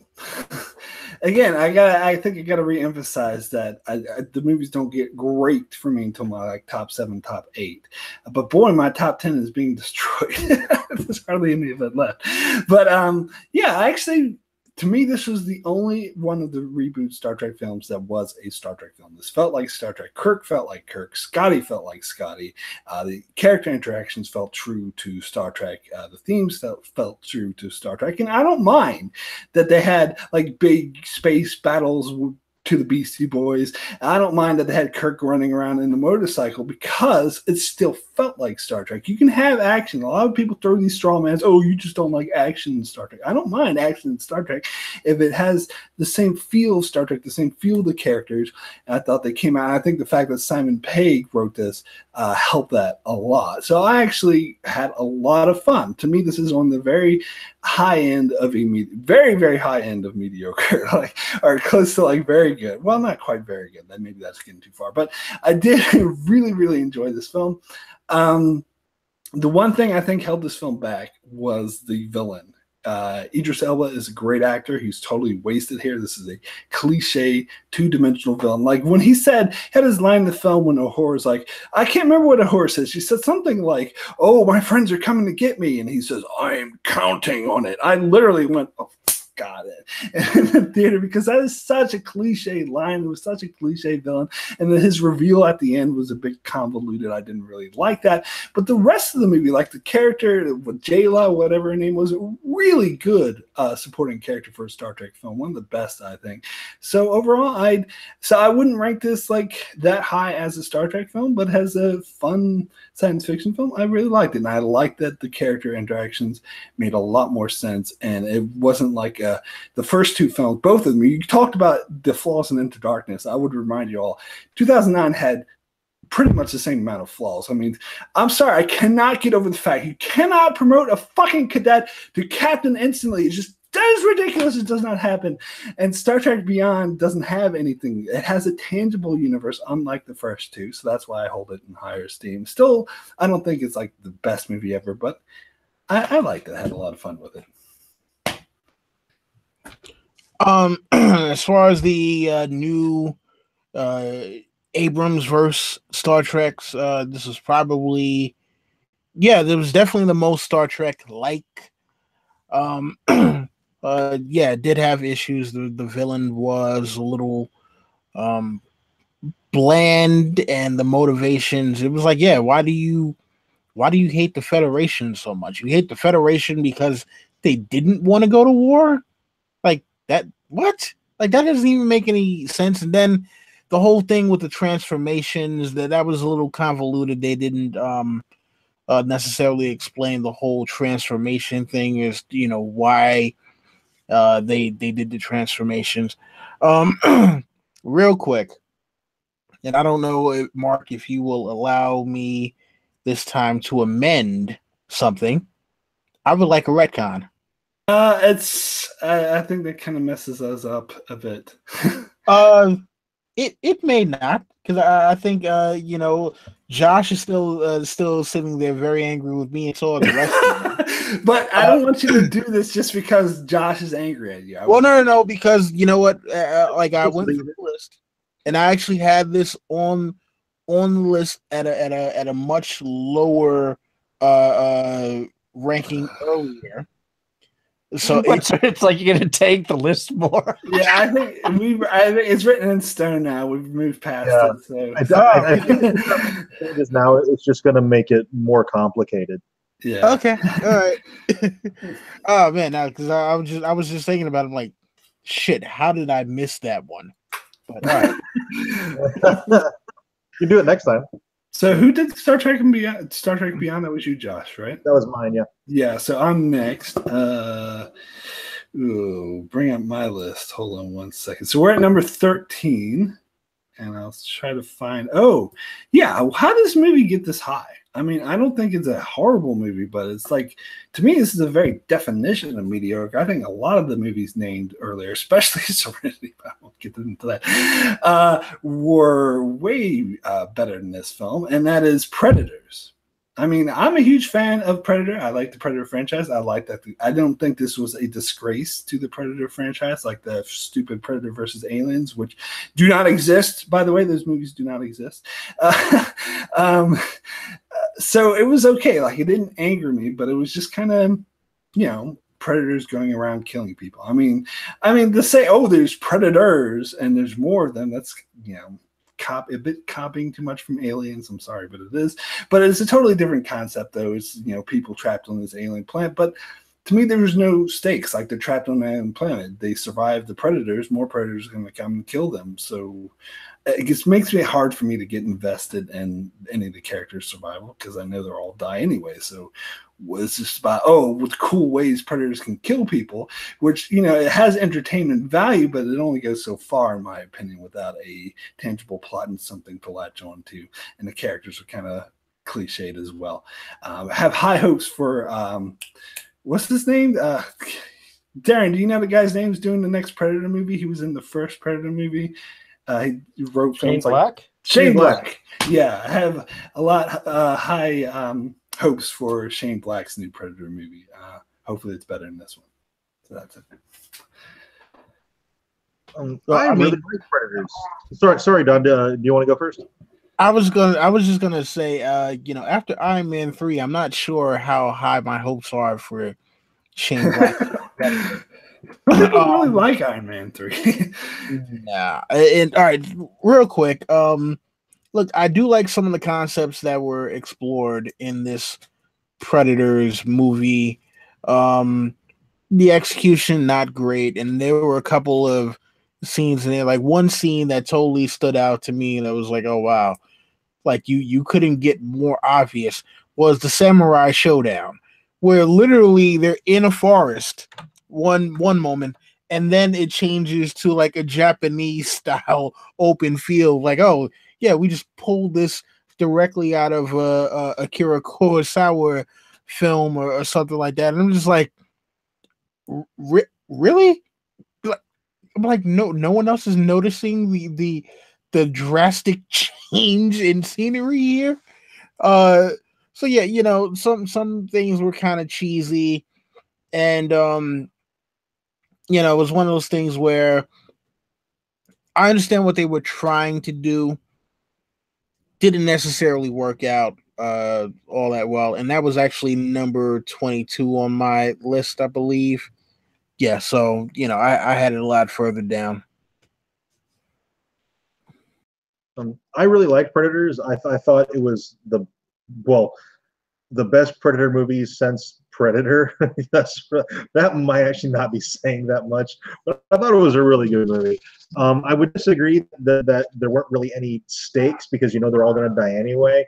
They ended up befriending a predator, and they're trying to get off the planet. So I mean, that to me, that there's your stakes right there, is getting off the planet. So I don't really know where you're coming from there, Mark. Also, I mean, if you look at Predator novels, and I'm sure like nobody's read them but me,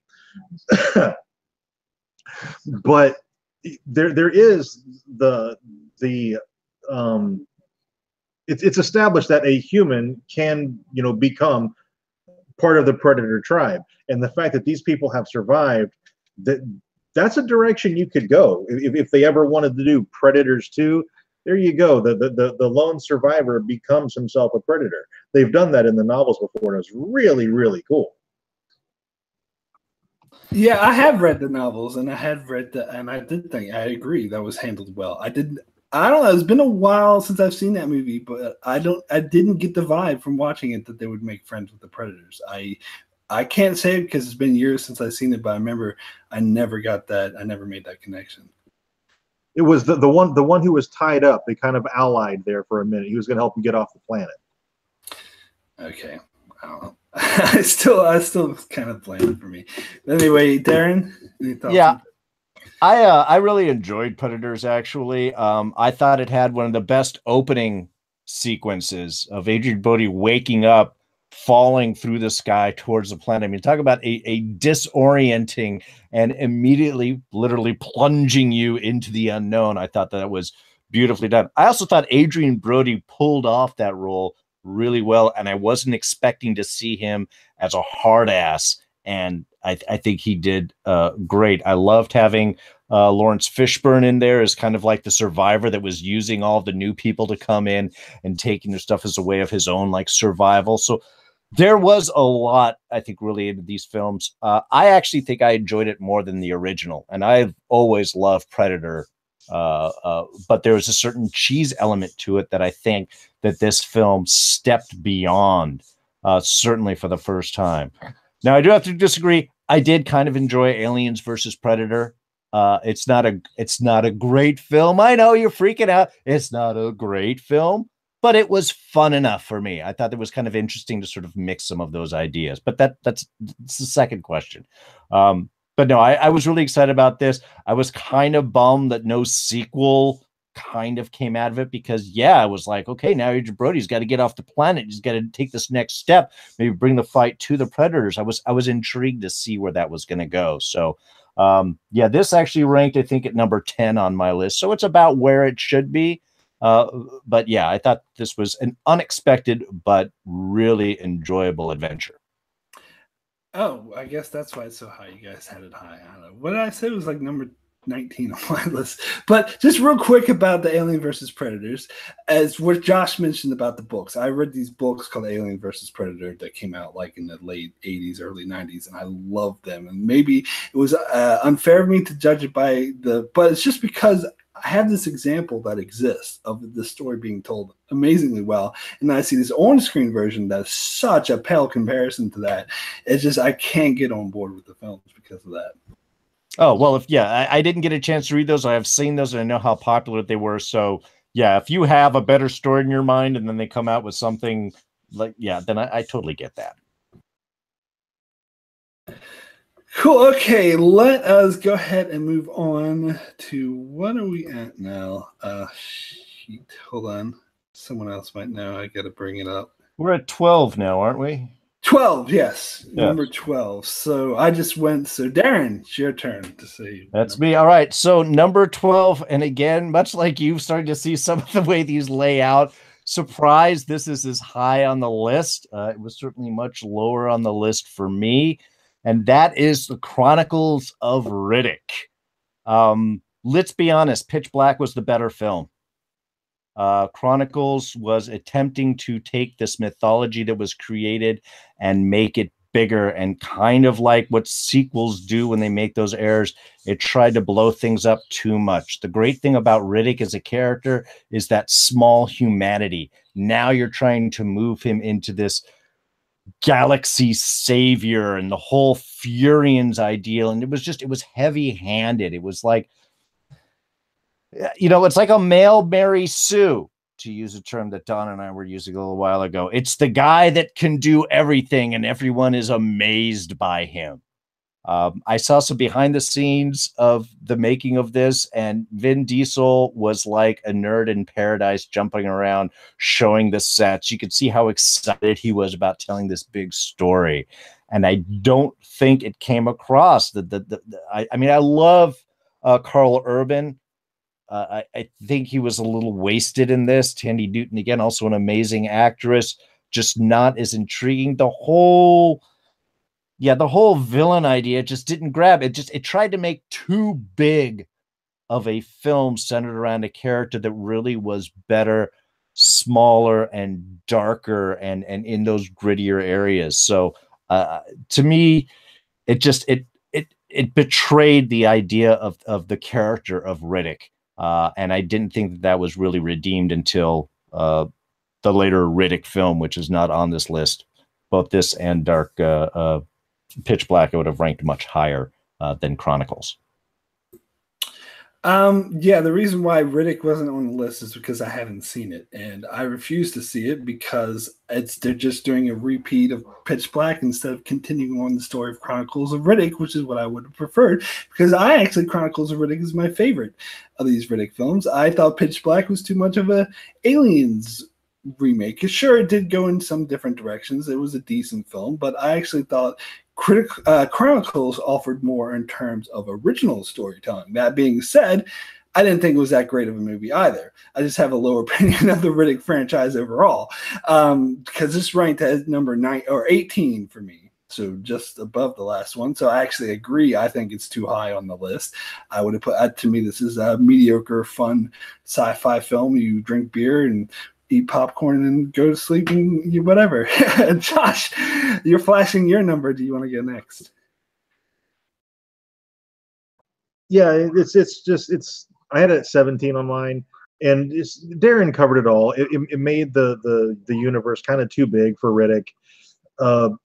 If they had done a movie version of the video game, that would have been 100 times better than what we got.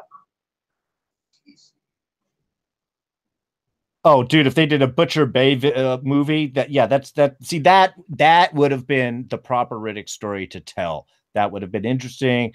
Though, again, I don't like the mythology they did with the eyes. The mythology was nice. They'd have to change it. yeah. Just keep the original story. You got in, shine, job, boom. This whole mystical connection, I think, was betraying the character.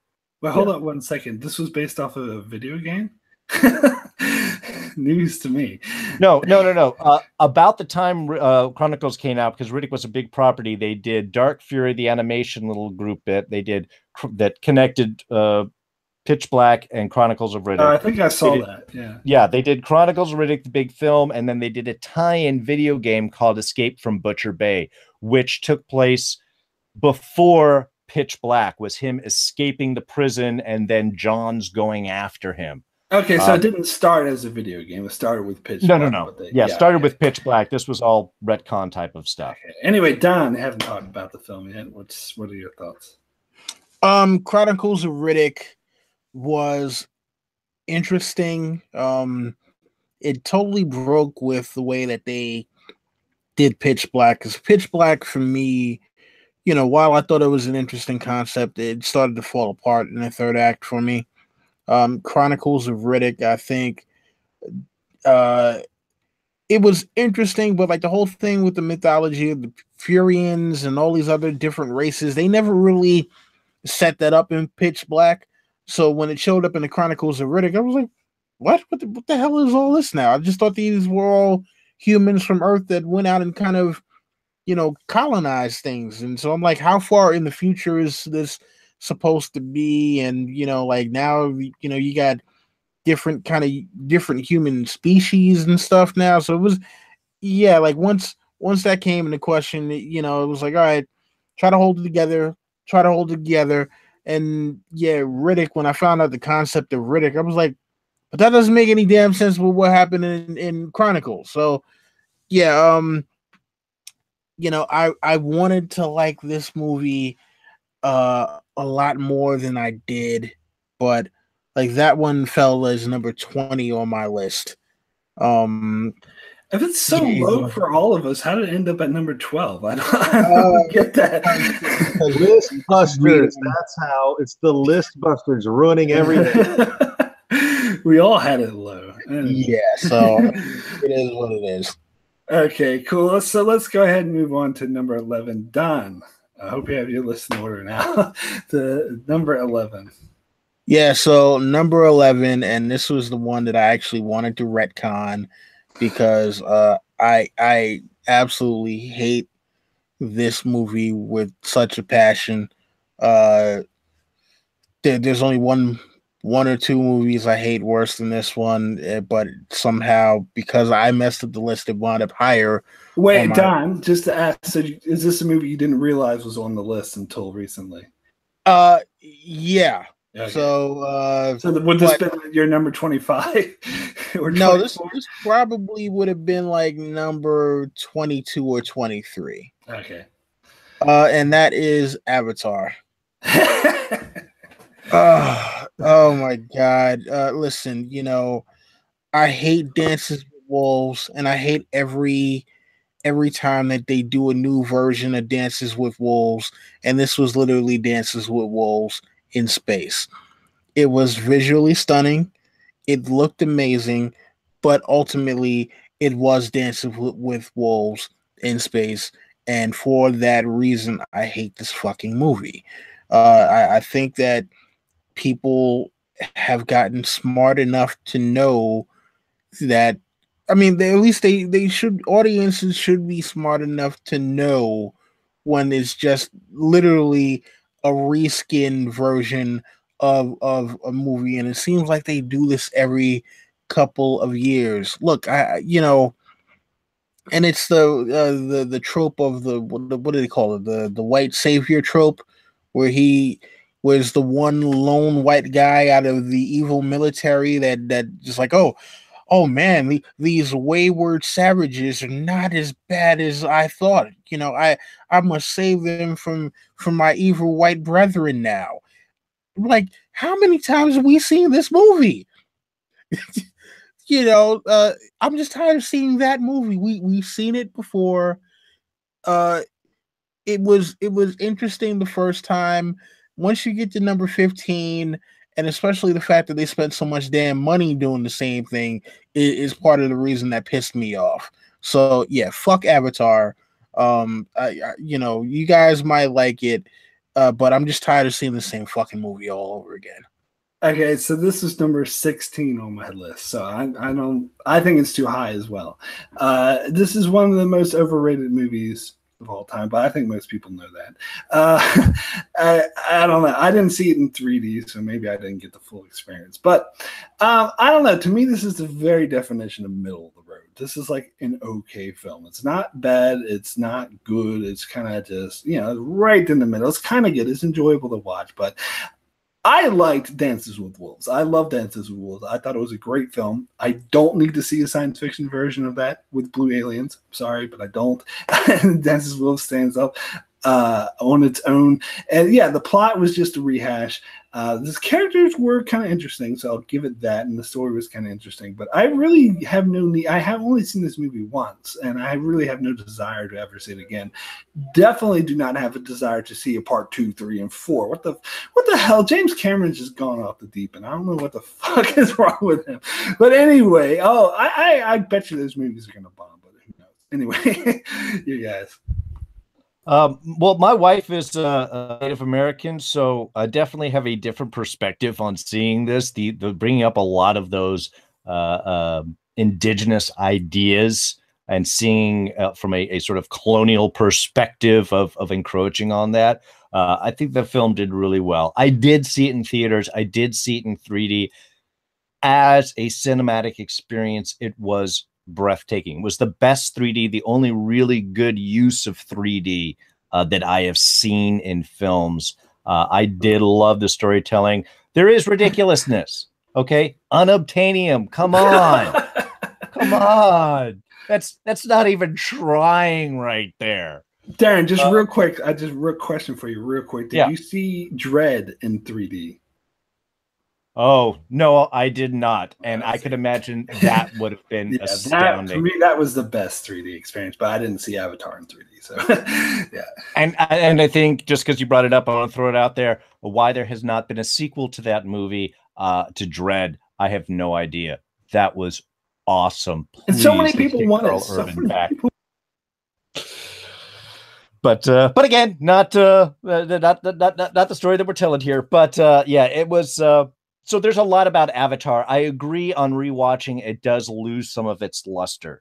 And I'm not necessarily excited about seeing 5 more Avatar movies or however more that they're coming up. I'm really curious about the need to dive so deep into something that isn't as highly held. I mean, not even Star Wars is doing that kind of a plan. So, yeah, I think it was a little bit better than you guys, but I agree there are definitely some issues. But from a first view 3D cinematic experience, Avatar was very impressive.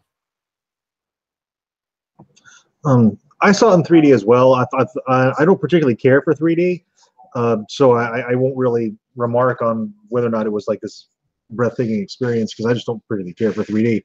I did really, really like Avatar though. I mean, I saw it in theaters, I don't know, probably 3 times. I really enjoyed it. I loved Planet Pandora. I thought everything about the planet was awesome. I think Zoe Saldana, I mean, that kind of put her on the map.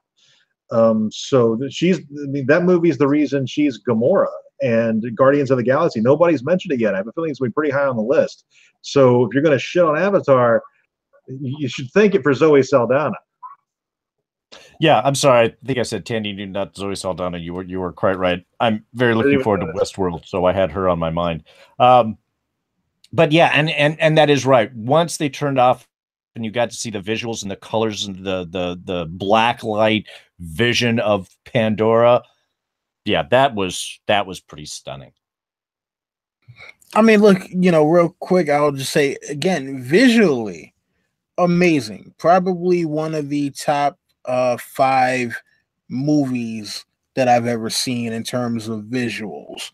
But for me, I'm story first above all. And once I figured out the story within the first 10 minutes, and then it was just kind of like, okay, just look at it. Just look. Because I predicted all the damn story beats. I think the only thing that surprised me was Sigourney Weaver's character dying. That was literally the only thing that was like, oh man, they actually killed her off. Everything else in the movie, there was absolutely no surprise for me whatsoever, because I had seen it done 15 other times, and at least 12 of those 15 were done better than Avatar in terms of storytelling, from my opinion. All right, cool. Let's go ahead and move on. But before we move on to the next one, let me just recap real quick what our collective list is so far. So far, our collective list is coming at number 25 is Gravity. Number 24 is Star Wars Episode 3, Revenge of the Sith.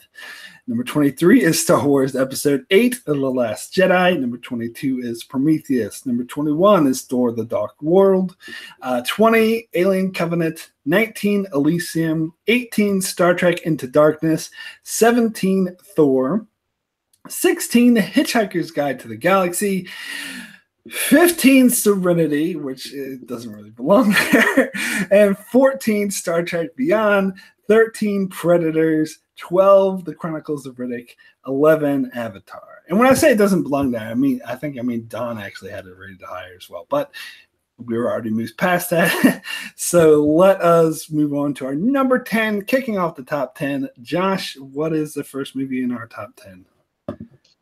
The first movie in our top 10 is actually my number 16, Thor Ragnarok. Going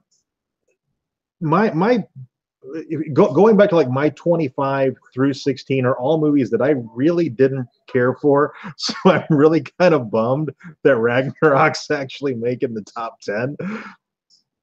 I don't know, just overall, it was a fun movie, I guess. But I mean, Thor he's top billing, but he's not even the best character in the movie.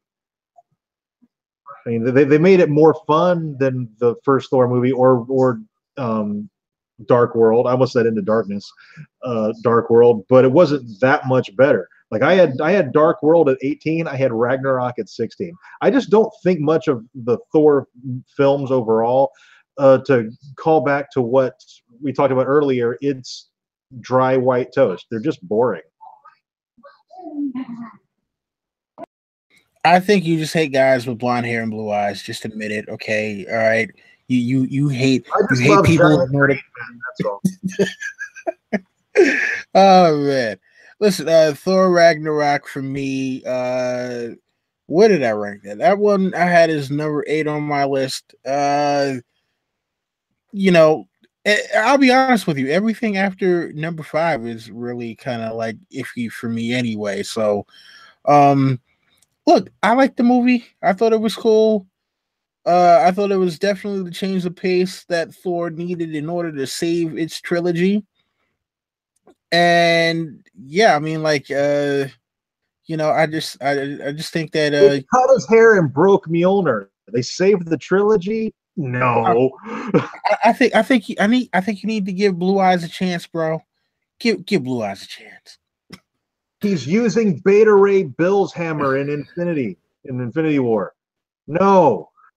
He's using Stormbreaker in the next movie. This is ridiculous. You don't break Mjolnir and then switch out hammers. Just take Mjolnir away from him then. Don't give him Beta Ray Bill's hammer. Josh, you're speaking a different language now. Did you switch to French or something? I don't understand what you're saying. real low. Sun's getting real low.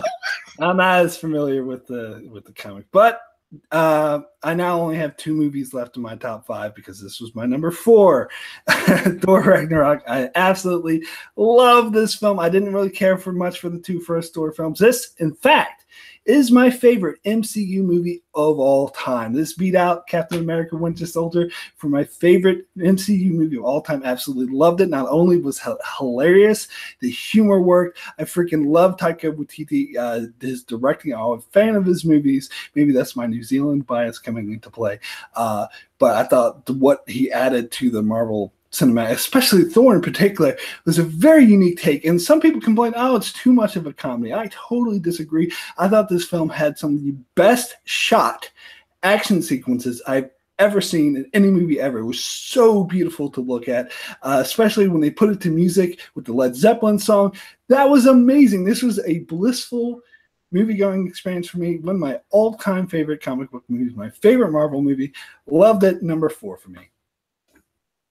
Yeah, this was listed as my number 5. So, I mean, at least it's in the top 10, so I can appreciate that. This is definitely where they have gotten Thor's character right. He is fun. He is a perfect balance of comedy. They have discovered, oh my God, Chris Hemsworth is funny. Let him do that. Yeah, and then we've got Valkyrie in there. We have Jeff Goldblum in full Goldblum mode. I mean, there wasn't anything that wasn't fun from this film from beginning to end. Hera was frightening as a villain. She was chewing up scenery. She was there filling the role she needed to fill. Kate Blanchett, I mean, she's an amazing actress. So it was just, it's always fun to see people having a blast in a film. This sequence where Thor comes back and we have Loki disguised as Odin and watching the whole play. It was just hilarious. Again, Matt Damon still popping up everywhere. There was so much to this film. Again, I wouldn't say it's my favorite MCU film, but it's definitely within the top 5 for sure. It was a blast from beginning to end. And now I really do want to see more Thor in upcoming films. Al, I completely agree with everything you said, Darrin. Cool. All right, Josh, you gotta calm it down. Sun's going down. Sun's getting real low. Anyway, let's move on to number 9, and I'm next.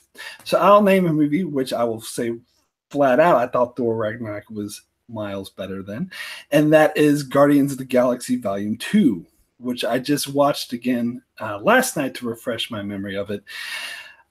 We'll get into the first Guardians later, but I've never been as big of a fan of it as some people. And Volume 2, I think, was a lesser version of the first one, which I don't think is as great as some people do. So I like the camaraderie. I loved seeing Baby Groot. He sort of is what saved the movie for me. And the camaraderie between the characters. But the main, I didn't really care much for what they did with the Ravengers. Maybe this is my unfamiliar with the comics. I don't know who these guys are. I didn't have any connection with them. I didn't really care that they gave what's-his-face a funeral at the end. I had no interest in that. I know some people said they were crying. I personally thought the film was trying to make me cry, and I didn't appreciate that. And the storyline with Kurt Russell I also thought was a bit of a wash. It was a bit too obvious that, oh, this dad's a bad guy. But Guardians movies are fun, a lot of great comedy, great character interaction. So it was number 15 on my list. So again, another middle-of-the-road movie for me.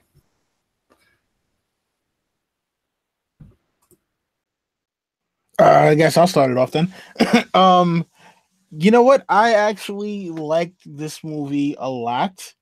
Man, I thought that the storyline with the duality between, Yondu versus Ego, is like, hey, he may be your daddy, but you're not your pa. I mean, that was one of the things that kind of got me. And at the end when Yondu winds up sacrificing himself, that hit me right in the feels, man. Hit me right here in the feels. Bruce Lee kicked me in the chest. And so yeah, I'm I don't understand how you've become so heartless, Mark. But look, was it the most compelling film ever?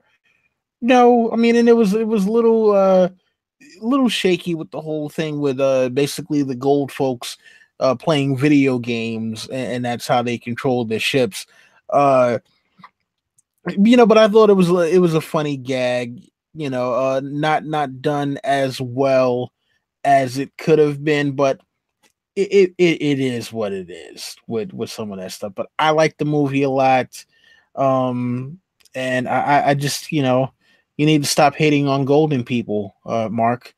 We got Josh who hates on people with blue eyes and blonde hairs, and you hate on people who are gold. Damn, this is a shame. This is very much a shame.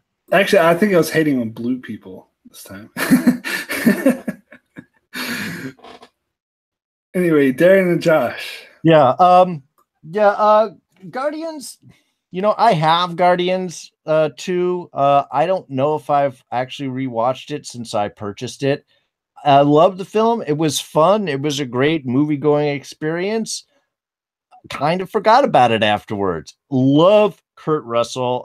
Actually enjoyed the fact that they did kind of a fun de-aging of him. There's so much, again, one of those actors there's so much footage of, it's something you could actually do because you know what the person looked like and everybody else does too.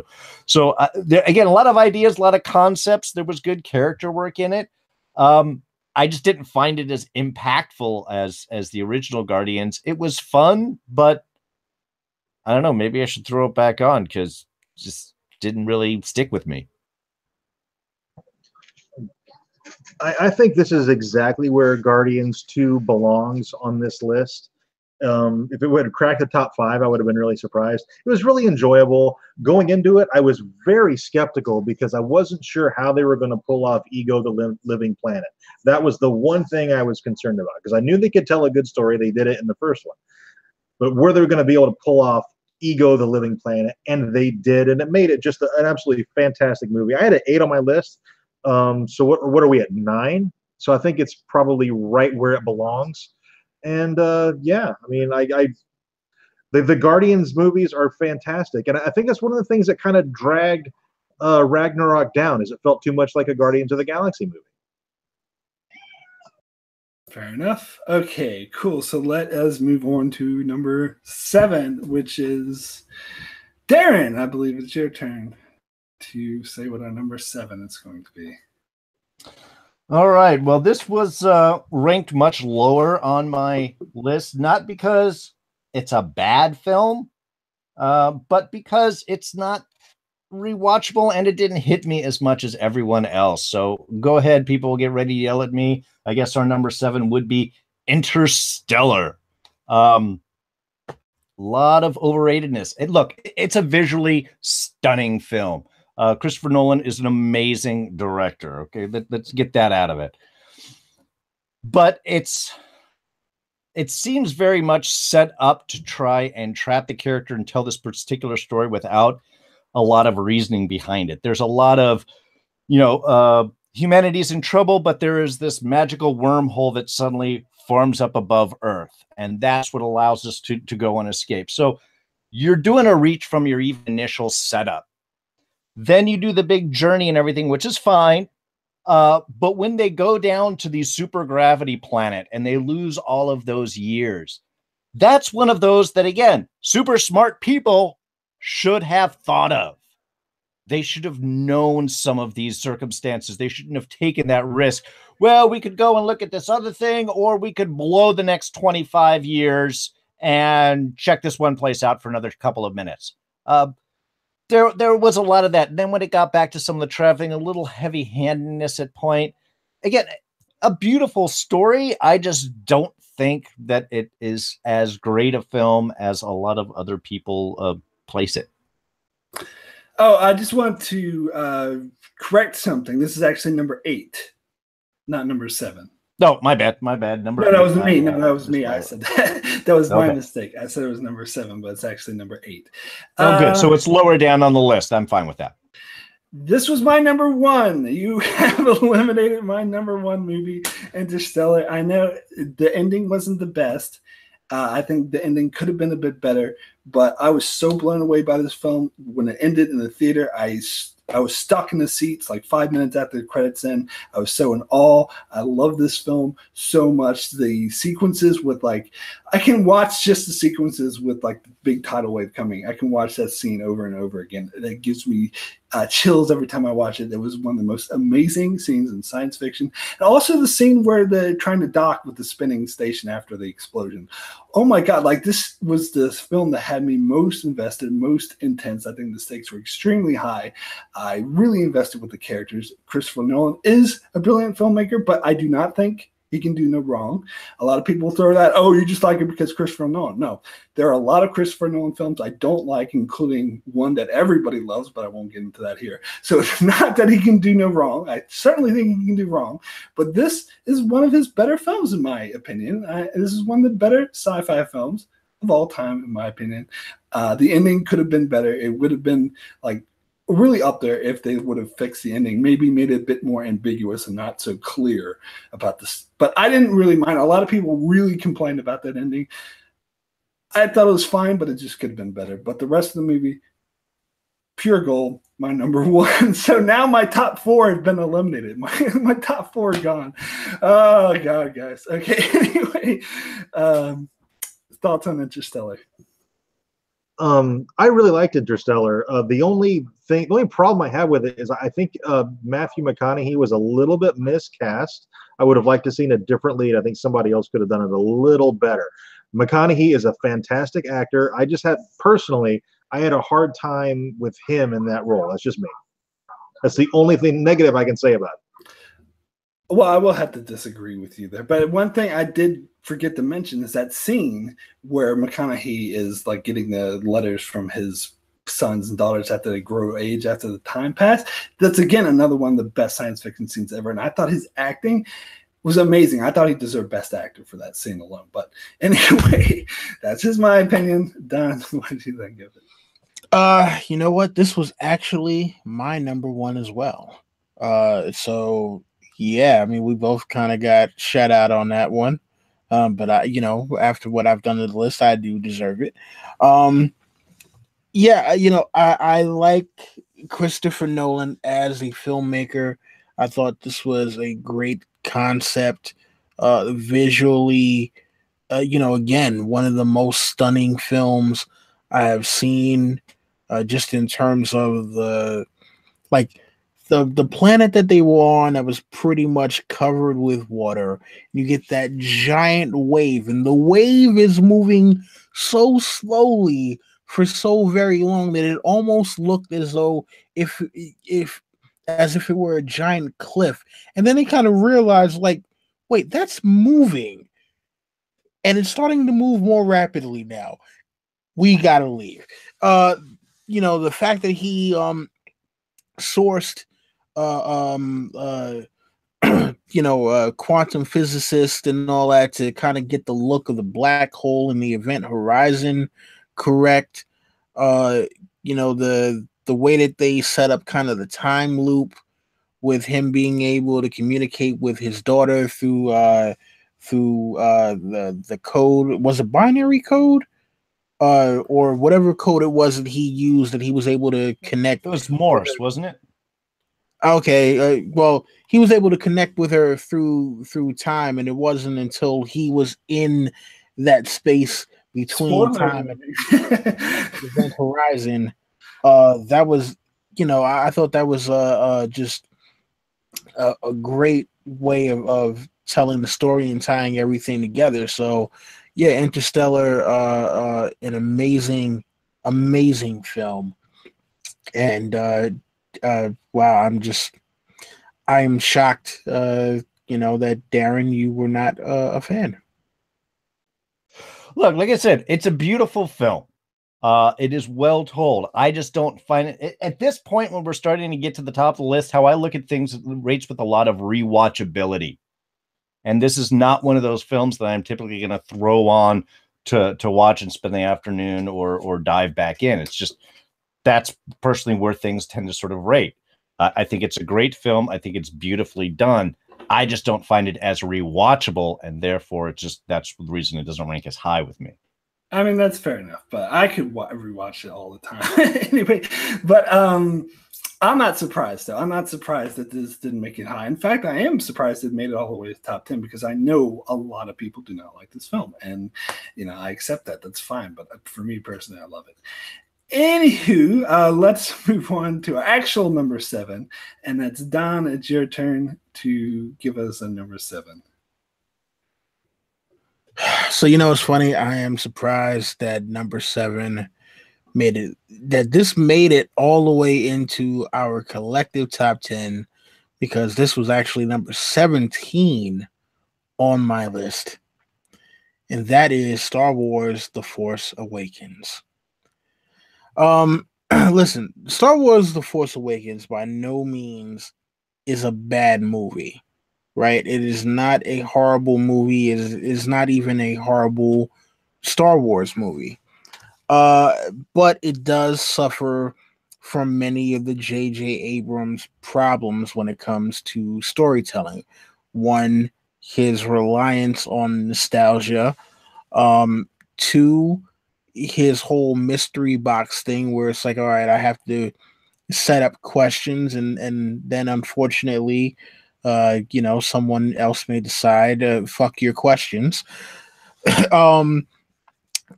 So those were my 2 biggest issues with the movie. But visually, it was great. It had the classic Star Wars look. I think it was able to update many of the themes of Star Wars and the look without it being a rehash, because if you look at the prequels, the regular trilogy, and now there's been an evolution in the way that they have done a lot of their machinery, the looks of the soldiers, etc., etc. So I thought that there was a good movie, but for the fact that it relied so heavily on what came before it, and kind of told a new story in an old way, that was the thing that really brought it down for me. So it made it into the collective top 10, but for me it was a lot lower on the list due to the storytelling devices. This is also fairly low on my list. It was not fair. It was number 12, so it was still in the mediocre range for me. I personally wouldn't put it in the top 10 myself. So I liked this movie better the first time I saw it when it was called A New Hope. I did this when I did the first review on this film. I did a very detailed description that described both A New Hope and this film simultaneously, and I actually didn't realize that. I went back and watched this review after a couple years, and I forgot how detailed I was able to get while describing both movies at the same time. Nobody should be able to get that detailed. Now, granted, it's not the exact same thing. They had new characters like Rey and Finn, who added a different dynamic, and Kylo Ren, which I still stand by as a great villain.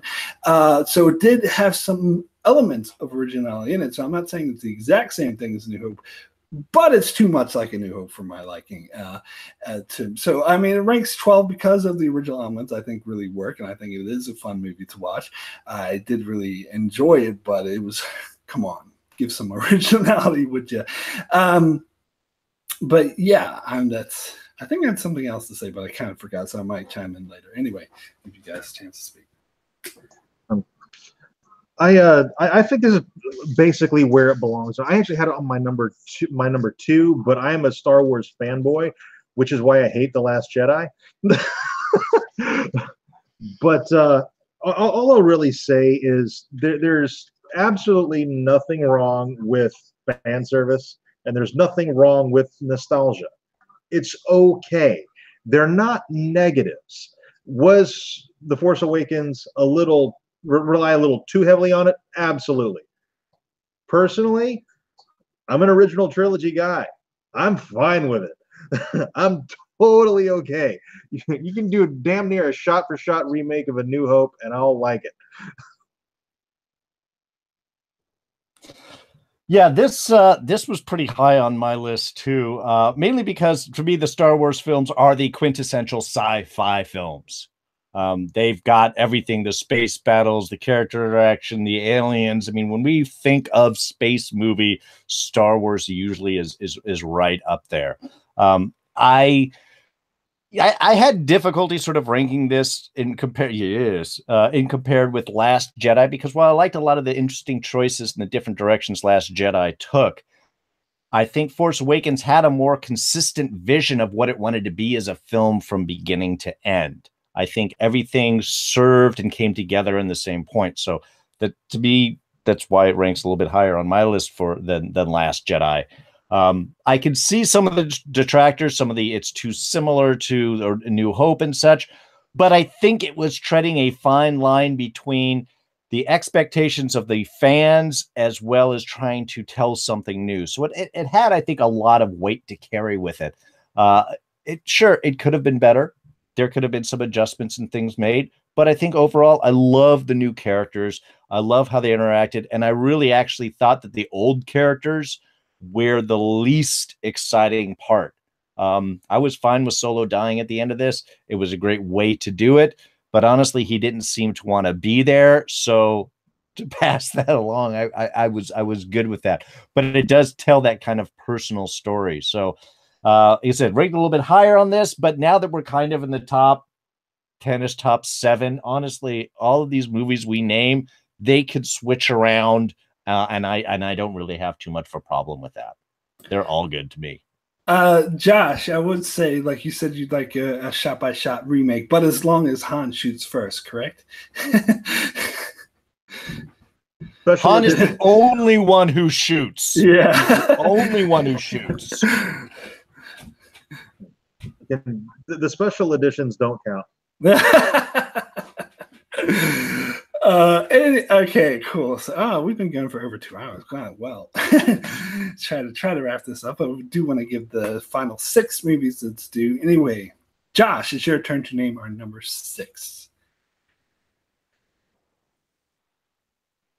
My mouse wouldn't show up. I couldn't find the unmute button. Okay, so I guess number 6 will be my number 15, which is Moon.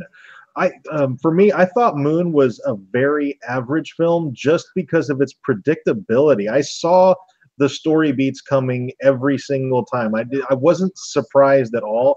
The trailer, I thought the trailer was better than the movie. The trailer, I was expecting this guy who's been on the moon by himself for 3 years and he's going insane. I'm like, that sounds awesome. And then I'm like, oh, it's clones. And it was just so anticlimactic for me. I'm disappointed that it made it this high, but I mean, it was an all right movie. It's just not really what I wanted after watching the trailer. Where was I? This is my number 6. This is number 6. My number 6. There you go. I guess it landed perfectly for me. I love this film. I watched it again last night to refresh myself. The ending is kind of predictable, but I said before, sometimes predictable endings can be done right, and for me, this is an example of that because it wasn't. I want to clarify. I didn't say the ending was predictable. I said every single story beat was predictable. Well, I disagree with you there then. I don't think every single... when the first time I saw it, I was shocked when I saw the clones and I didn't really know exactly what was going on. Maybe I'm an idiot. I don't know. But for me, I really enjoyed the film. I love... This is a personal taste of mine. I love films where it's just like one room or one actor dialoguing with another actor. In this case, it's the same actor dialoguing with himself, and I think he does such a great job in this dual role, and just the way they play it out. For me, this is an actor's film. I was really involved. I love the music. I love Christopher Plummer was great in this movie as his voiceover role. So overall, I do think it was a good film. It was my number 6. It was really high up for me. Yeah, this was 16 for me. I was a little bit in the middle. And again, this film was all Sam Rockwell. He is the base of the film. He carries the film. He does it beautifully. This If ever I want to refer a film for a specific actor, you want to see Sam Rockwell eating stuff up, go watch Moon. I think it's a great film. You're right. It's a small character piece. It is less grand than any of the other films, which is really in some way the only reason why it ranks a little bit lower on my list, because it doesn't, again, have the same grandness that I like to expect from a space movie. But I just thought that it was just an amazingly well done, tight story. Even if there are parts that are predictable, it still engages you. You still want to see where it's going to go. And the fact that it becomes in some way that final dying push for the next generation, even though it's just sort of another clone, I think was kind of an exciting way of embracing life, accepting who you are, making the sacrifice for the next one. And that last bit of, again, that joy of knowing that at least someone has broken out of this, has been able to continue further. I thought carried it along really well. Just a beautiful character-driven film. Moon was my number 14. I finally saw it today. Yeah, I thought it was a very well done movie. You know, the visual effects with Sam Rockwell, talking to Sam Rockwell, were great. It reminded me a lot of Alien, the Nostromo with the visuals. And yeah, the whole thing with the robot. Now, maybe I saw an older version because mine had Kevin Spacey as the robot.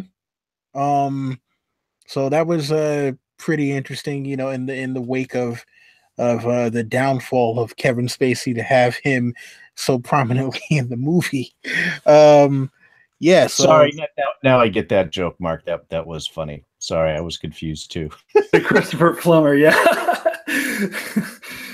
Yeah. So, interesting movie. Mark, glad that you that you actually suggested that I watch that movie. Yeah. So cool. All right, cool. So now we're getting into our top 5. So the rules change a bit. First of all, I want to say there's 2 movies left that I do not think belong in this top 5 at all. But hey, here we are in the top 5. So let's see here. So I'll just recap our top 10. I won't recap the whole thingy. Just our top 10 so far. Let me find it. Mouse is not wanting to be my friend today. Number 10 is Thor Ragnarok. Number 9 is Guardians of the Galaxy Volume 2. Number 8 is Interstellar. Number 7 is Star Wars Episode 7, The Force Awakens, A New Hope. And number 6 is Moon. Cool. Alrighty, so for our top 5, I'm going to do the random number thing for each and every turn. For each and every turn around now, it's going to be chosen by a random number. Now, Darren's number 1, Don's number 2, Josh's number 3, and I'm number 4. So we'll do the random, and whoever gets the corresponding number comes up to, that's who will go next. If I could get this damn mouse to work. Screen share. There we go. Okay, so time for random number. And it falls on number 4. So God damn it. All right, so I get to go next and name our number 5, which is actually good. So I get to eliminate one of these ones I don't think belongs here. So which is the one that I don't think belongs here the most? Hold on one second. And that is, this totally doesn't belong here. It was number 14 on my list, The Martian. This movie was this is a really big mediocre range for me. This movie was fine. I enjoyed it. It was fine. But it was a bit cheesy. I want to science the shit out of this, really. I mean, come on. I don't know. It was just an okay movie. It was kind of interesting, kind of intense, but it's kind of what you've seen before. Someone's trapped in something and they have to rescue them and get out, and that's basically the whole movie. They do it in an interesting way, but some of the scenes with Matt Damon alone on the planet, I felt dragged and were a bit boring. Again, not the biggest fan of Ridley Scott. But yeah, so this was a mediocre movie for me. Anyway, tell me why I'm wrong. I'll tell you exactly why you're wrong. This is the only movie ever that's done this trope and gotten the science right. That's why you're wrong. in a nutshell. It's my number one. It got the science. Oh, damn. It's the only movie on our list, with the exception of maybe Moon. Moon got some of the science right. The Martian got the science right on everything.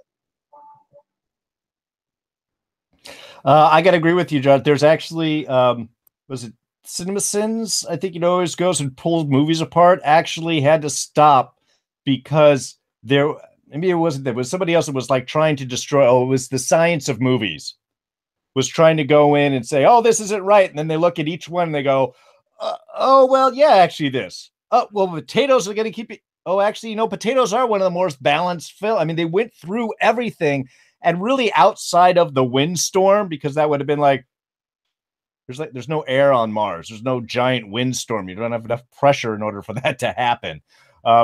So that was the only thing that I think was a little over the top. Everything else was done. I love this film. It was my number 3. Because it has such a great balance of story. It's funny. It's serious. It's encouraging. I love science. I'm a scientist myself. We're doing science classes. My daughter's a huge science. Science the hell out of something. Science the shit out of something is, to me, a perfect phrase. While we had the joys of everyone coming together, we had those solitary moments where he talks about being the first person anywhere to do anything, the loneliness, the kind of despair that comes in. Donald Glover was hilarious as the astrophysics guy that was figuring out the way to come back. The supporting team of the astronauts was all great.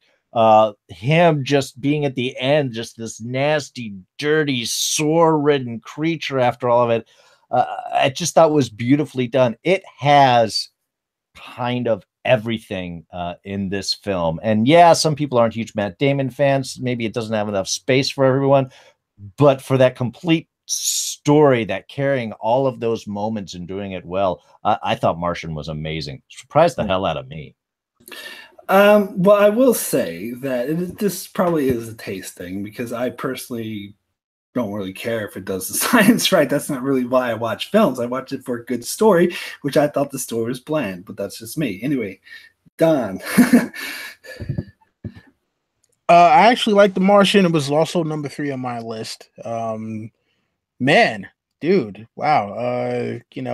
I am story first, but also I do like when they get the science right. So that was the thing that I loved about this movie. The whole Iron Man thing towards the end was a little hilarious. Don't know if that would have actually worked, but it was interesting. It was a way for him to be able to get to the ship, which he needed to do. So I'm glad that he was able to make it back to Earth. Yeah, I really like this movie a lot, and you know what? I was a fool for not going to see it at the theater. He became a space pirate, a literal space pirate, and they explained why. Come on, how was that not make this film at least in the top 5? Oh, it is. Never mind. I didn't even like that, but anyway. One thing I would like to point out, you said it was too cheesy. I mean, if you look at the character they created with Mark Watney, he is a big old dork, and to expect him to not be a big old dork, then I don't know. It's you're irritated at that a character was being himself. You know what I mean? None of that. Mark Watney is obviously not a real person, but that's the way the character was written. That's the way he is in the book. And Matt Damon did a great job portraying that character basically exactly as he was in the book. Did I say cheesy? If I did, yeah. I wasn't referring specifically. Shit out of this? Yeah, you said it was. I wasn't referring specifically to this character, though. I meant certain parts of the film overall. The character was fine, actually. I just thought his stuff on the planet alone was a bit boring. Okay, well, anyway, we obviously disagree there. Let's go ahead and move on to, and I'll select who's going to choose our number 4. And just to make it clear, like we each have one turn left. That was my last turn because whoever chooses number 2 also gets to choose number 1.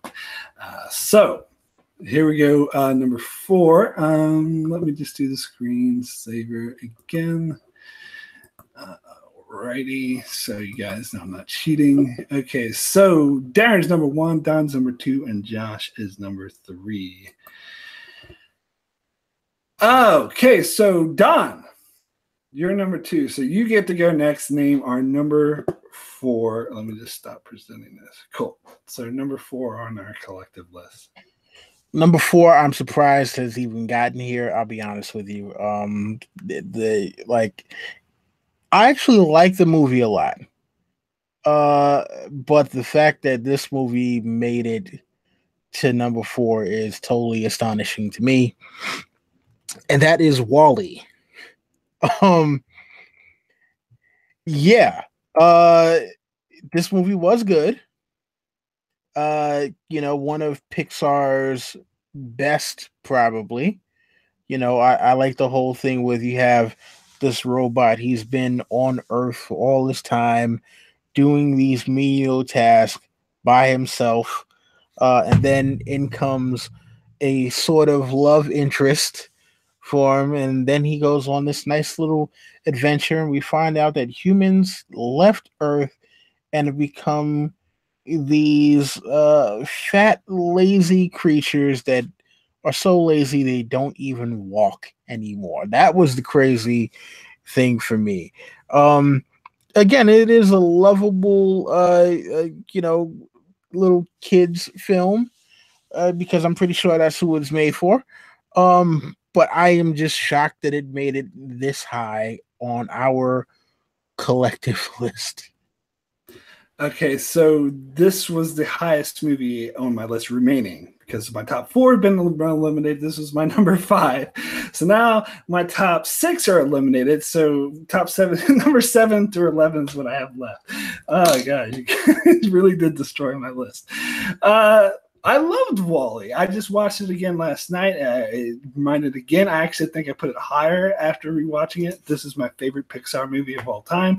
I absolutely thought the animation, like I can think of no other film that had such beautiful animation. This gets it right with all the robots running around the ship. The beginning with those very quiet, very little dialogue. I love what they can do with very little dialogue with just robots going and still make it an entertaining movie for kids.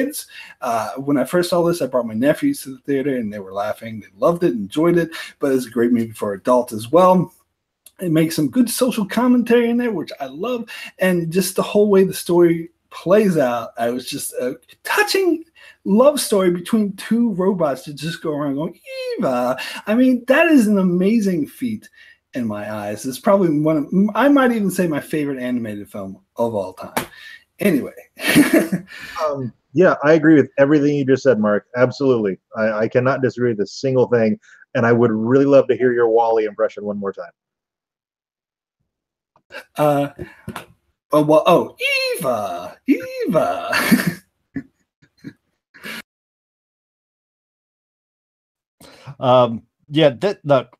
This was my number 8. WALL-E was an incredible film. I remember when the first previews came out, and it was like, there's a movie about a trash can. What is this going to be interesting? And the first 40 minutes has 0 dialogue, and it is engaging every single minute. This was actually, in some ways, beautiful, perfect filmatic storytelling. It engages you with a portable trash can and his bug friend, and then his robot girlfriend who comes down, who doesn't even want to engage with him, and seeing the softness and connection, and then going in and connecting in with humanity. It really was an amazing film that kept you discovering new things as the film went forward. And it's really hard to do it. And it totally shows why Pixar is the brilliant filmmaking studio that it is. Cool. So let's go ahead and move on. So we got 3 left. It's just Don and Josh left. So hold on. Let me adjust the screen. Okay, so Don is number 1, Josh is number 2. Sure. Okay. Wait, but I did. No, I just did. Did. So you just did. Sorry. Yeah, Darrin and Josh. Darrin and Josh. Yeah, thanks for correcting me.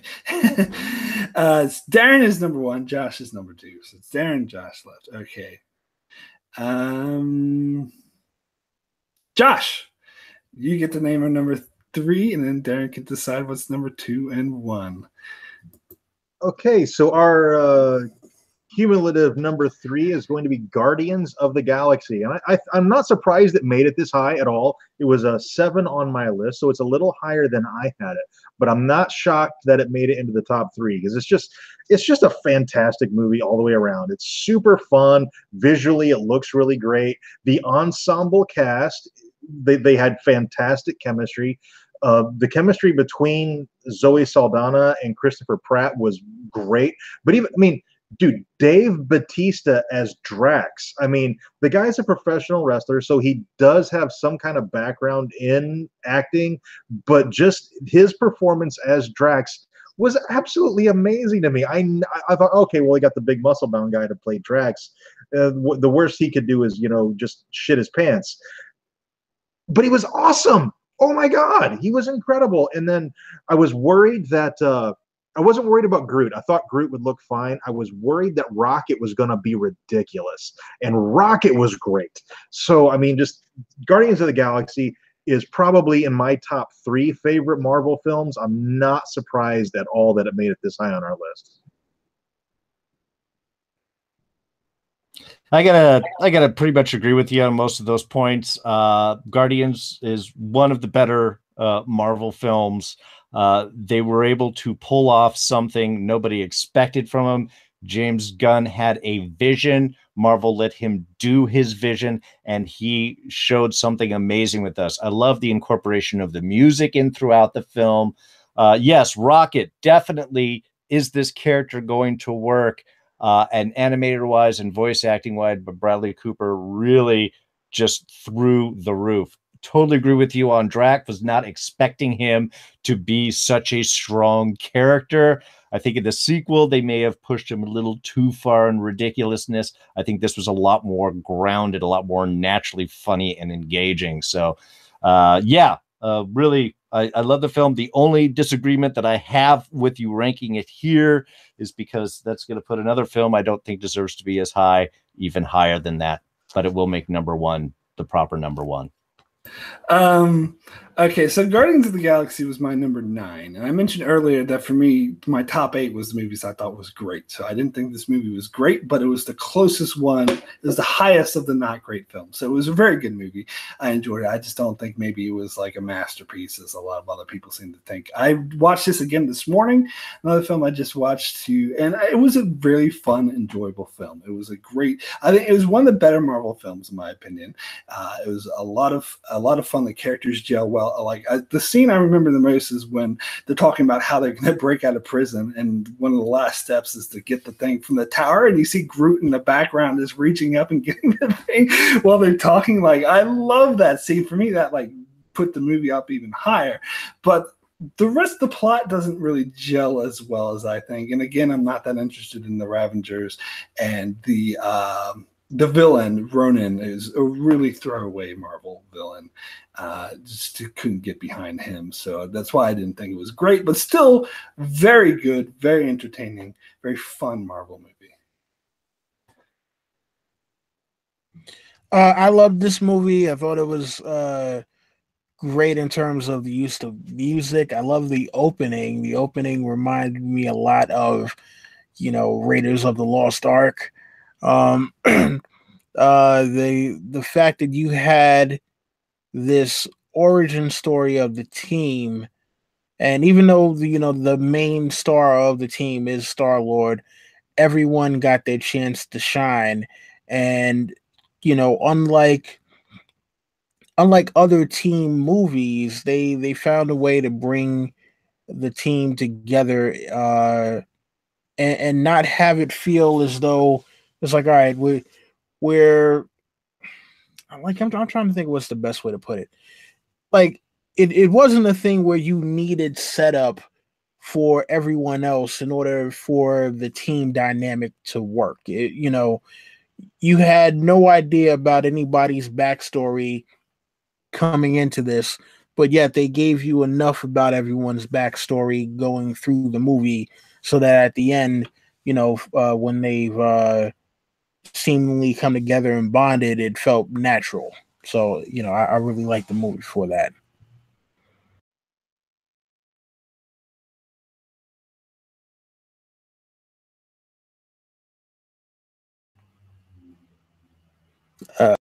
Yeah, sorry. I was just typing away. 2 and number 1 now.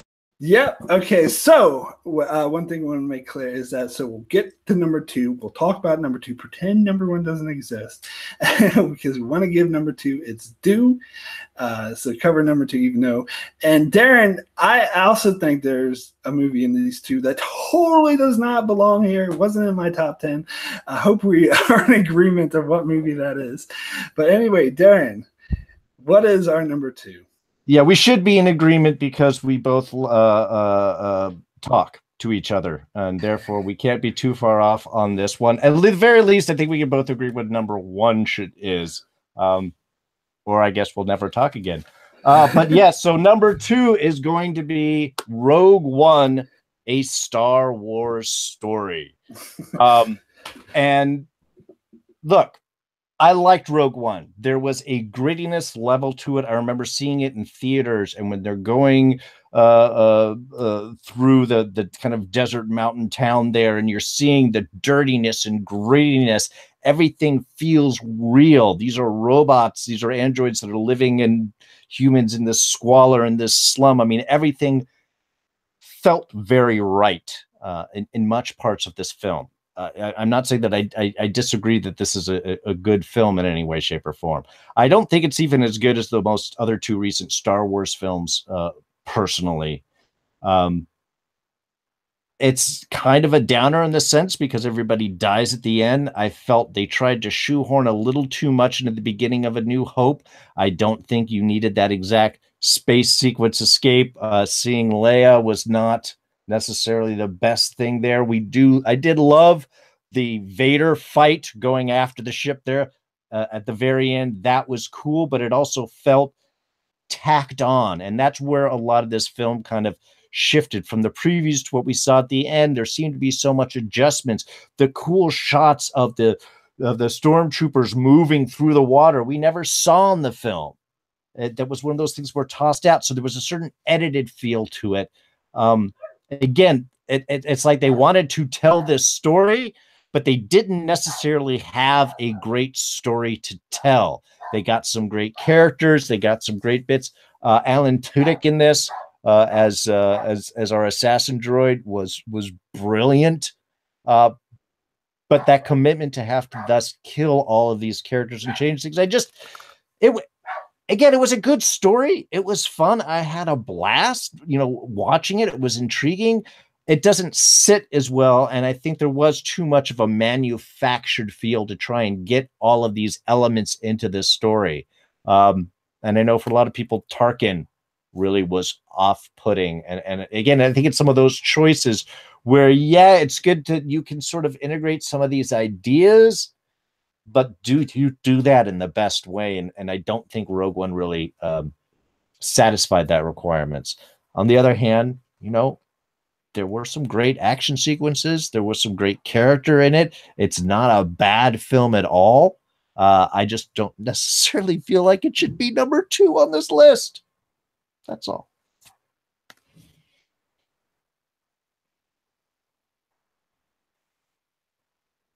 Did we lose? Is Josh? I'll jump in, I guess. I think I had Rogue One at number 3, right? Before The Force Awakens. That was my 3 and 2 was Rogue One and then Force Awakens.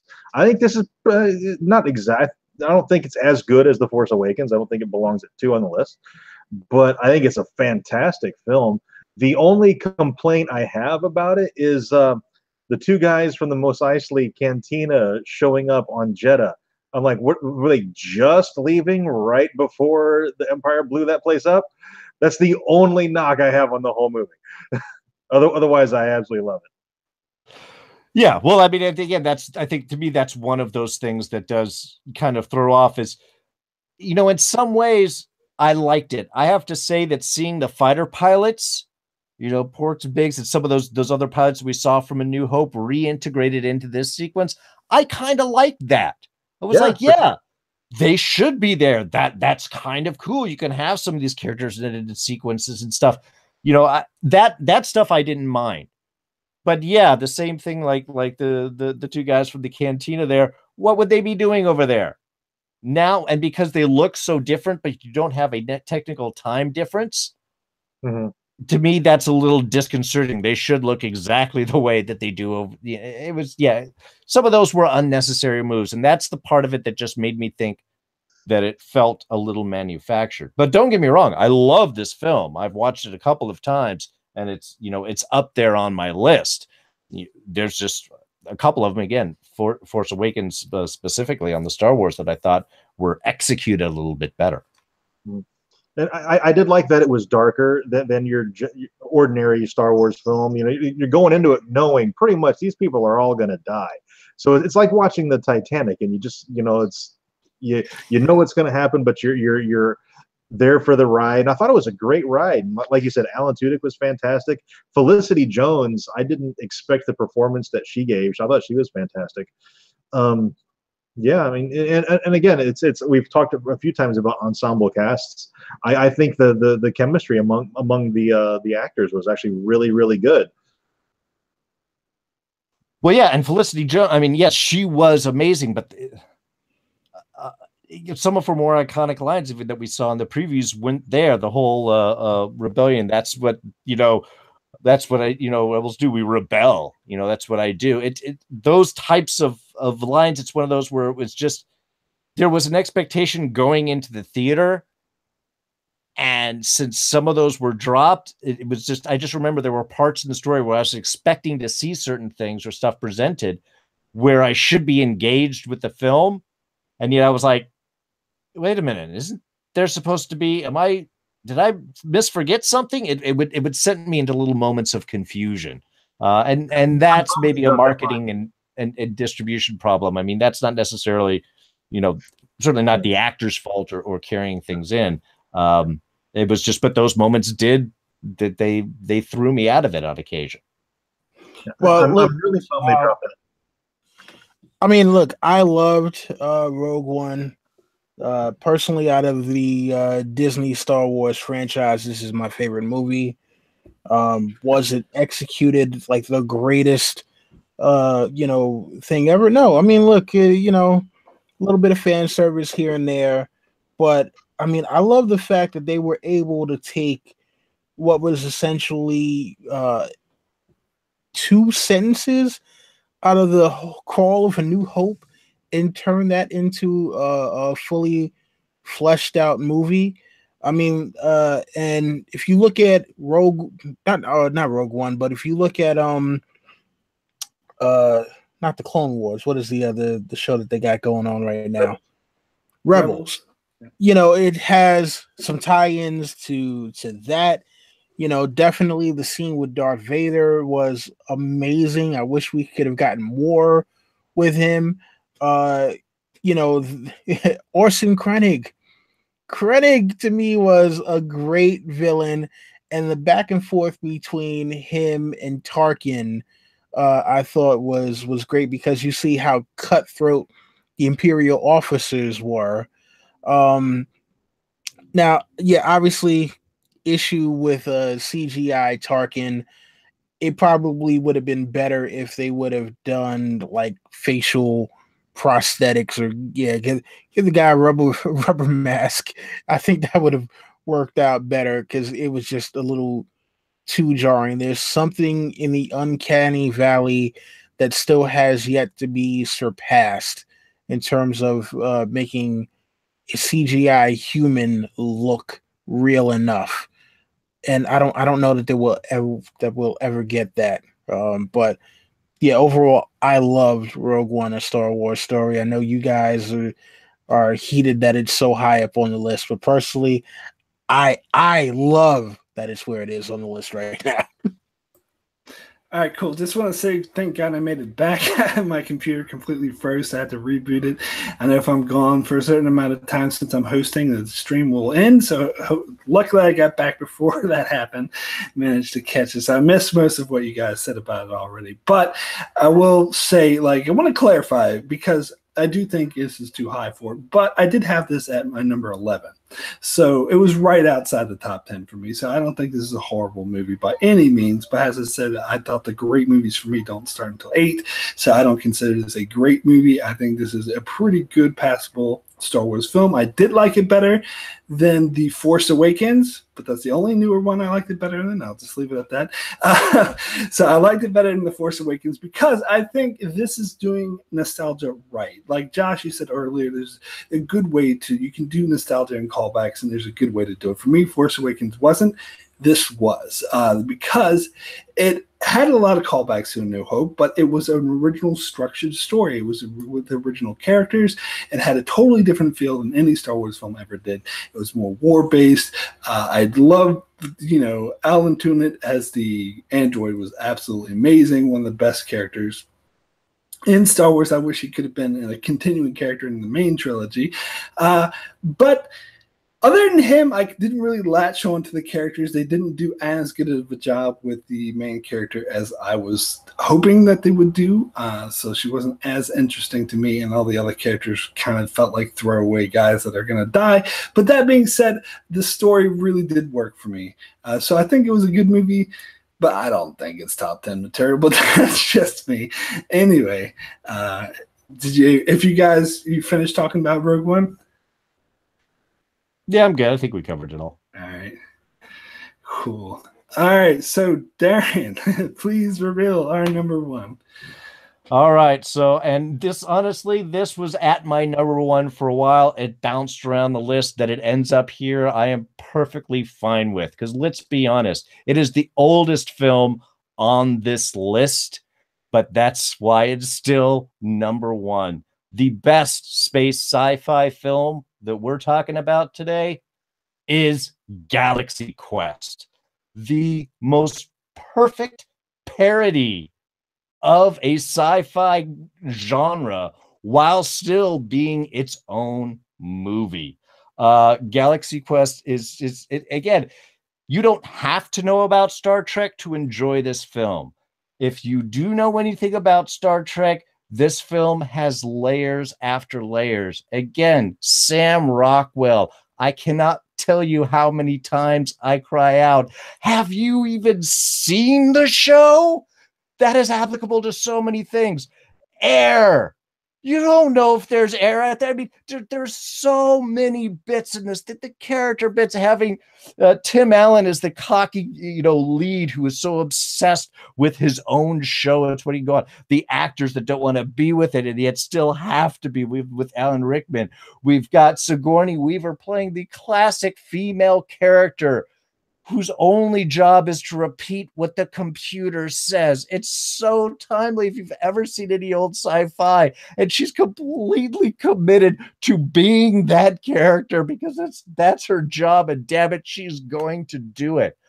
It is a wonderful film from beginning to end. I have watched this so many times. Whenever it's on, I will leave it on. I will continue to watch it.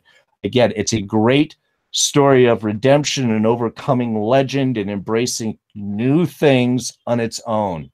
Then if you look back at seeing it as it's parodying the entire Star Trek universe, my God, they hit everything on the head.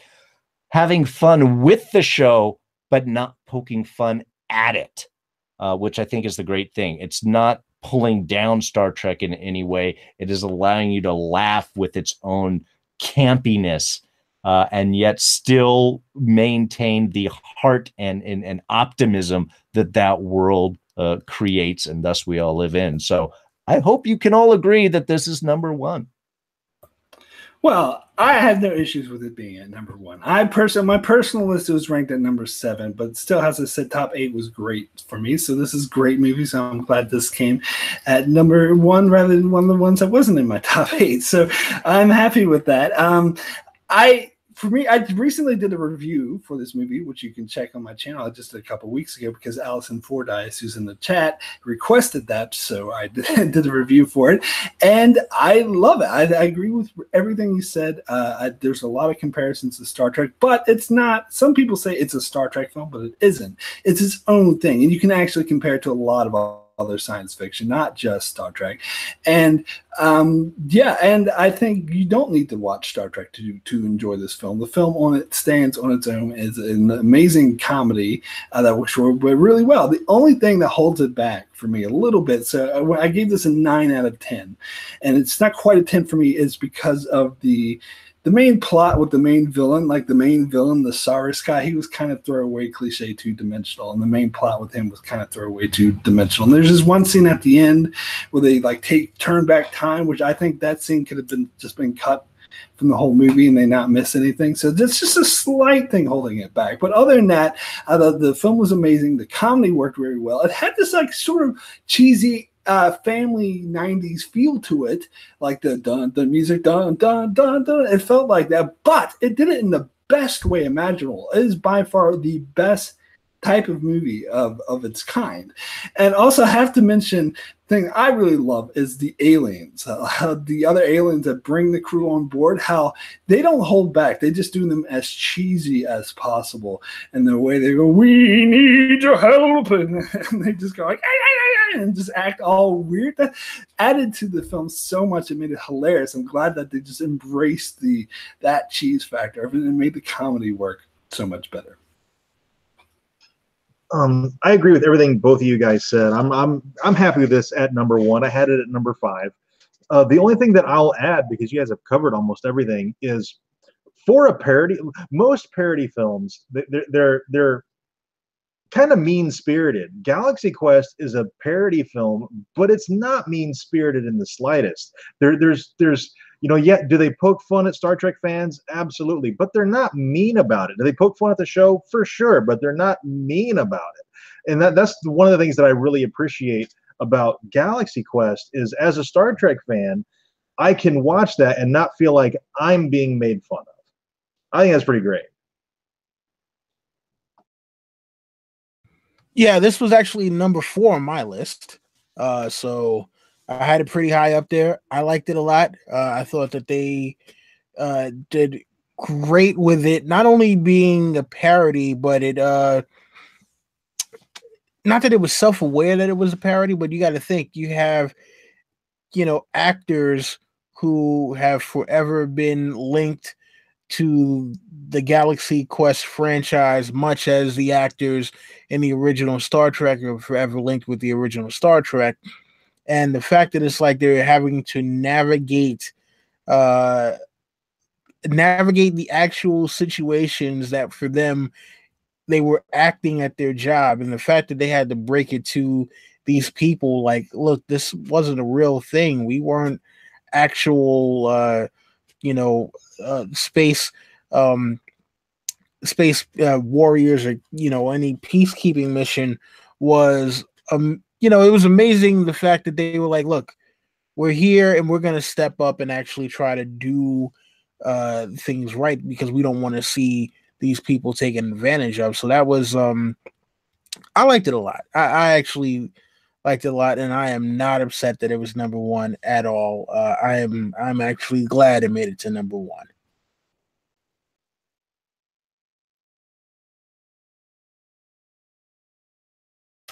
Well, all right, so let's go ahead and it's funny, before we start, I was like, oh, I'd rather not this video go for 3 hours, and we're reaching the 3-hour mark, so we almost gone for 3 hours. But that's all good. It's all good. We talk it over, get it done. This is a lot of fun, getting the different opinions, even though I sort of get you guys destroying my list. That's why I love doing these things. It's a lot of fun, and you get the different opinions coming together, and we come up with a somewhat agreeable top list. Anyway, so let me just end by recapping our definitive collective top 25. So we'll start with number 25 is Gravity. Number 24 is Star Wars Episode 3, Revenge of the Sith. Number 23 is Star Wars Episodes 8, The Last Jedi. Number 22 is Prometheus. 21, Thor: The Dark World. 20, Alien Covenant. 19, Elysium. 18, Star Trek Into Darkness. 17, Thor. 16, The Hitchhiker's Guide to the Galaxy. 15, Serenity. 14, Star Trek Beyond. 13, Predators. 12, The Chronicles of Riddick. 11, Avatar. 10, Thor: Ragnarok. 9, Guardians of the Galaxy Volume 2. 8, Interstellar. 7, Star Wars Episode 7, The Force Awakens. 6, Moon. 5, The Martian. 4, Rogue One, A Star Wars Story. 3, oh no, wait, that's wrong. It's 4 is not Rogue One, The Star Wars Story. What was 4?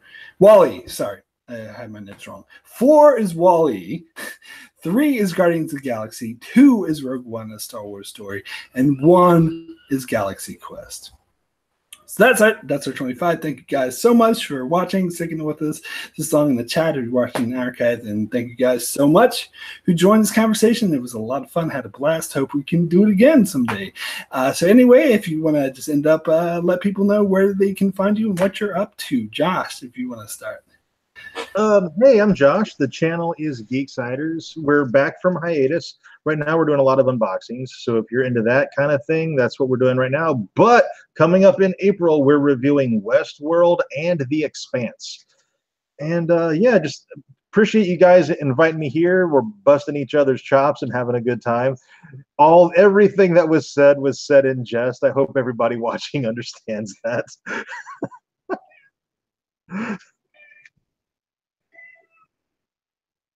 Oh, and Don, do you want to let people know what you're up to, where people can find you?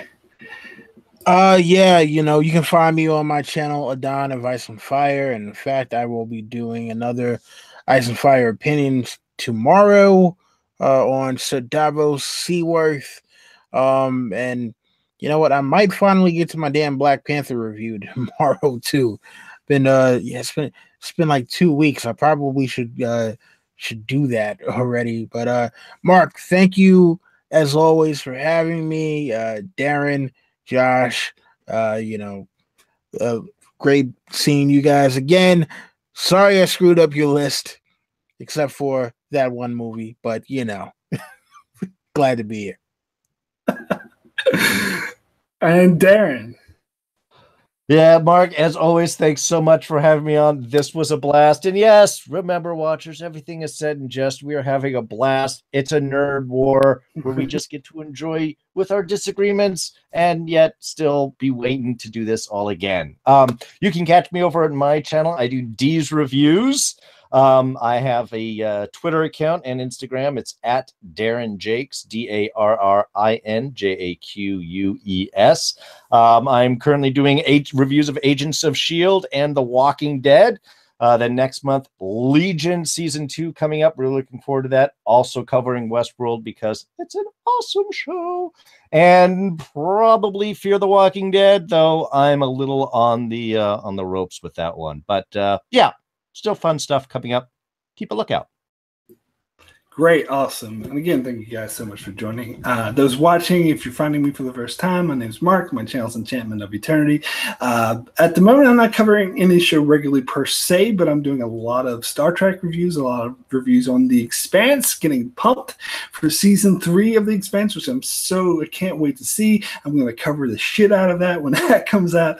I can't wait for The Expanse. It's my favorite show that's on air right now. I can't say enough. If you're not watching The Expanse, please watch The Expanse. I'm talking to you, Don. But anyway, great show. I'll also be covering Star Trek movies pretty soon. I'm going to go from the beginning, the motion picture, all the way up to Star Trek Beyond once a week. I'll start that sometime next month as well. And I also, coming out in a couple days, I'm finally going to start reviewing Babylon 5, something that's been requested on my channel for literally years. I think it's like 3 years ago. I keep getting requests for it. Finally getting around to doing that. That will be coming out soon, so keep an eye out for that. Anyway, thank you guys so much for joining. Thank you all in the chat for joining, and we will see you next time.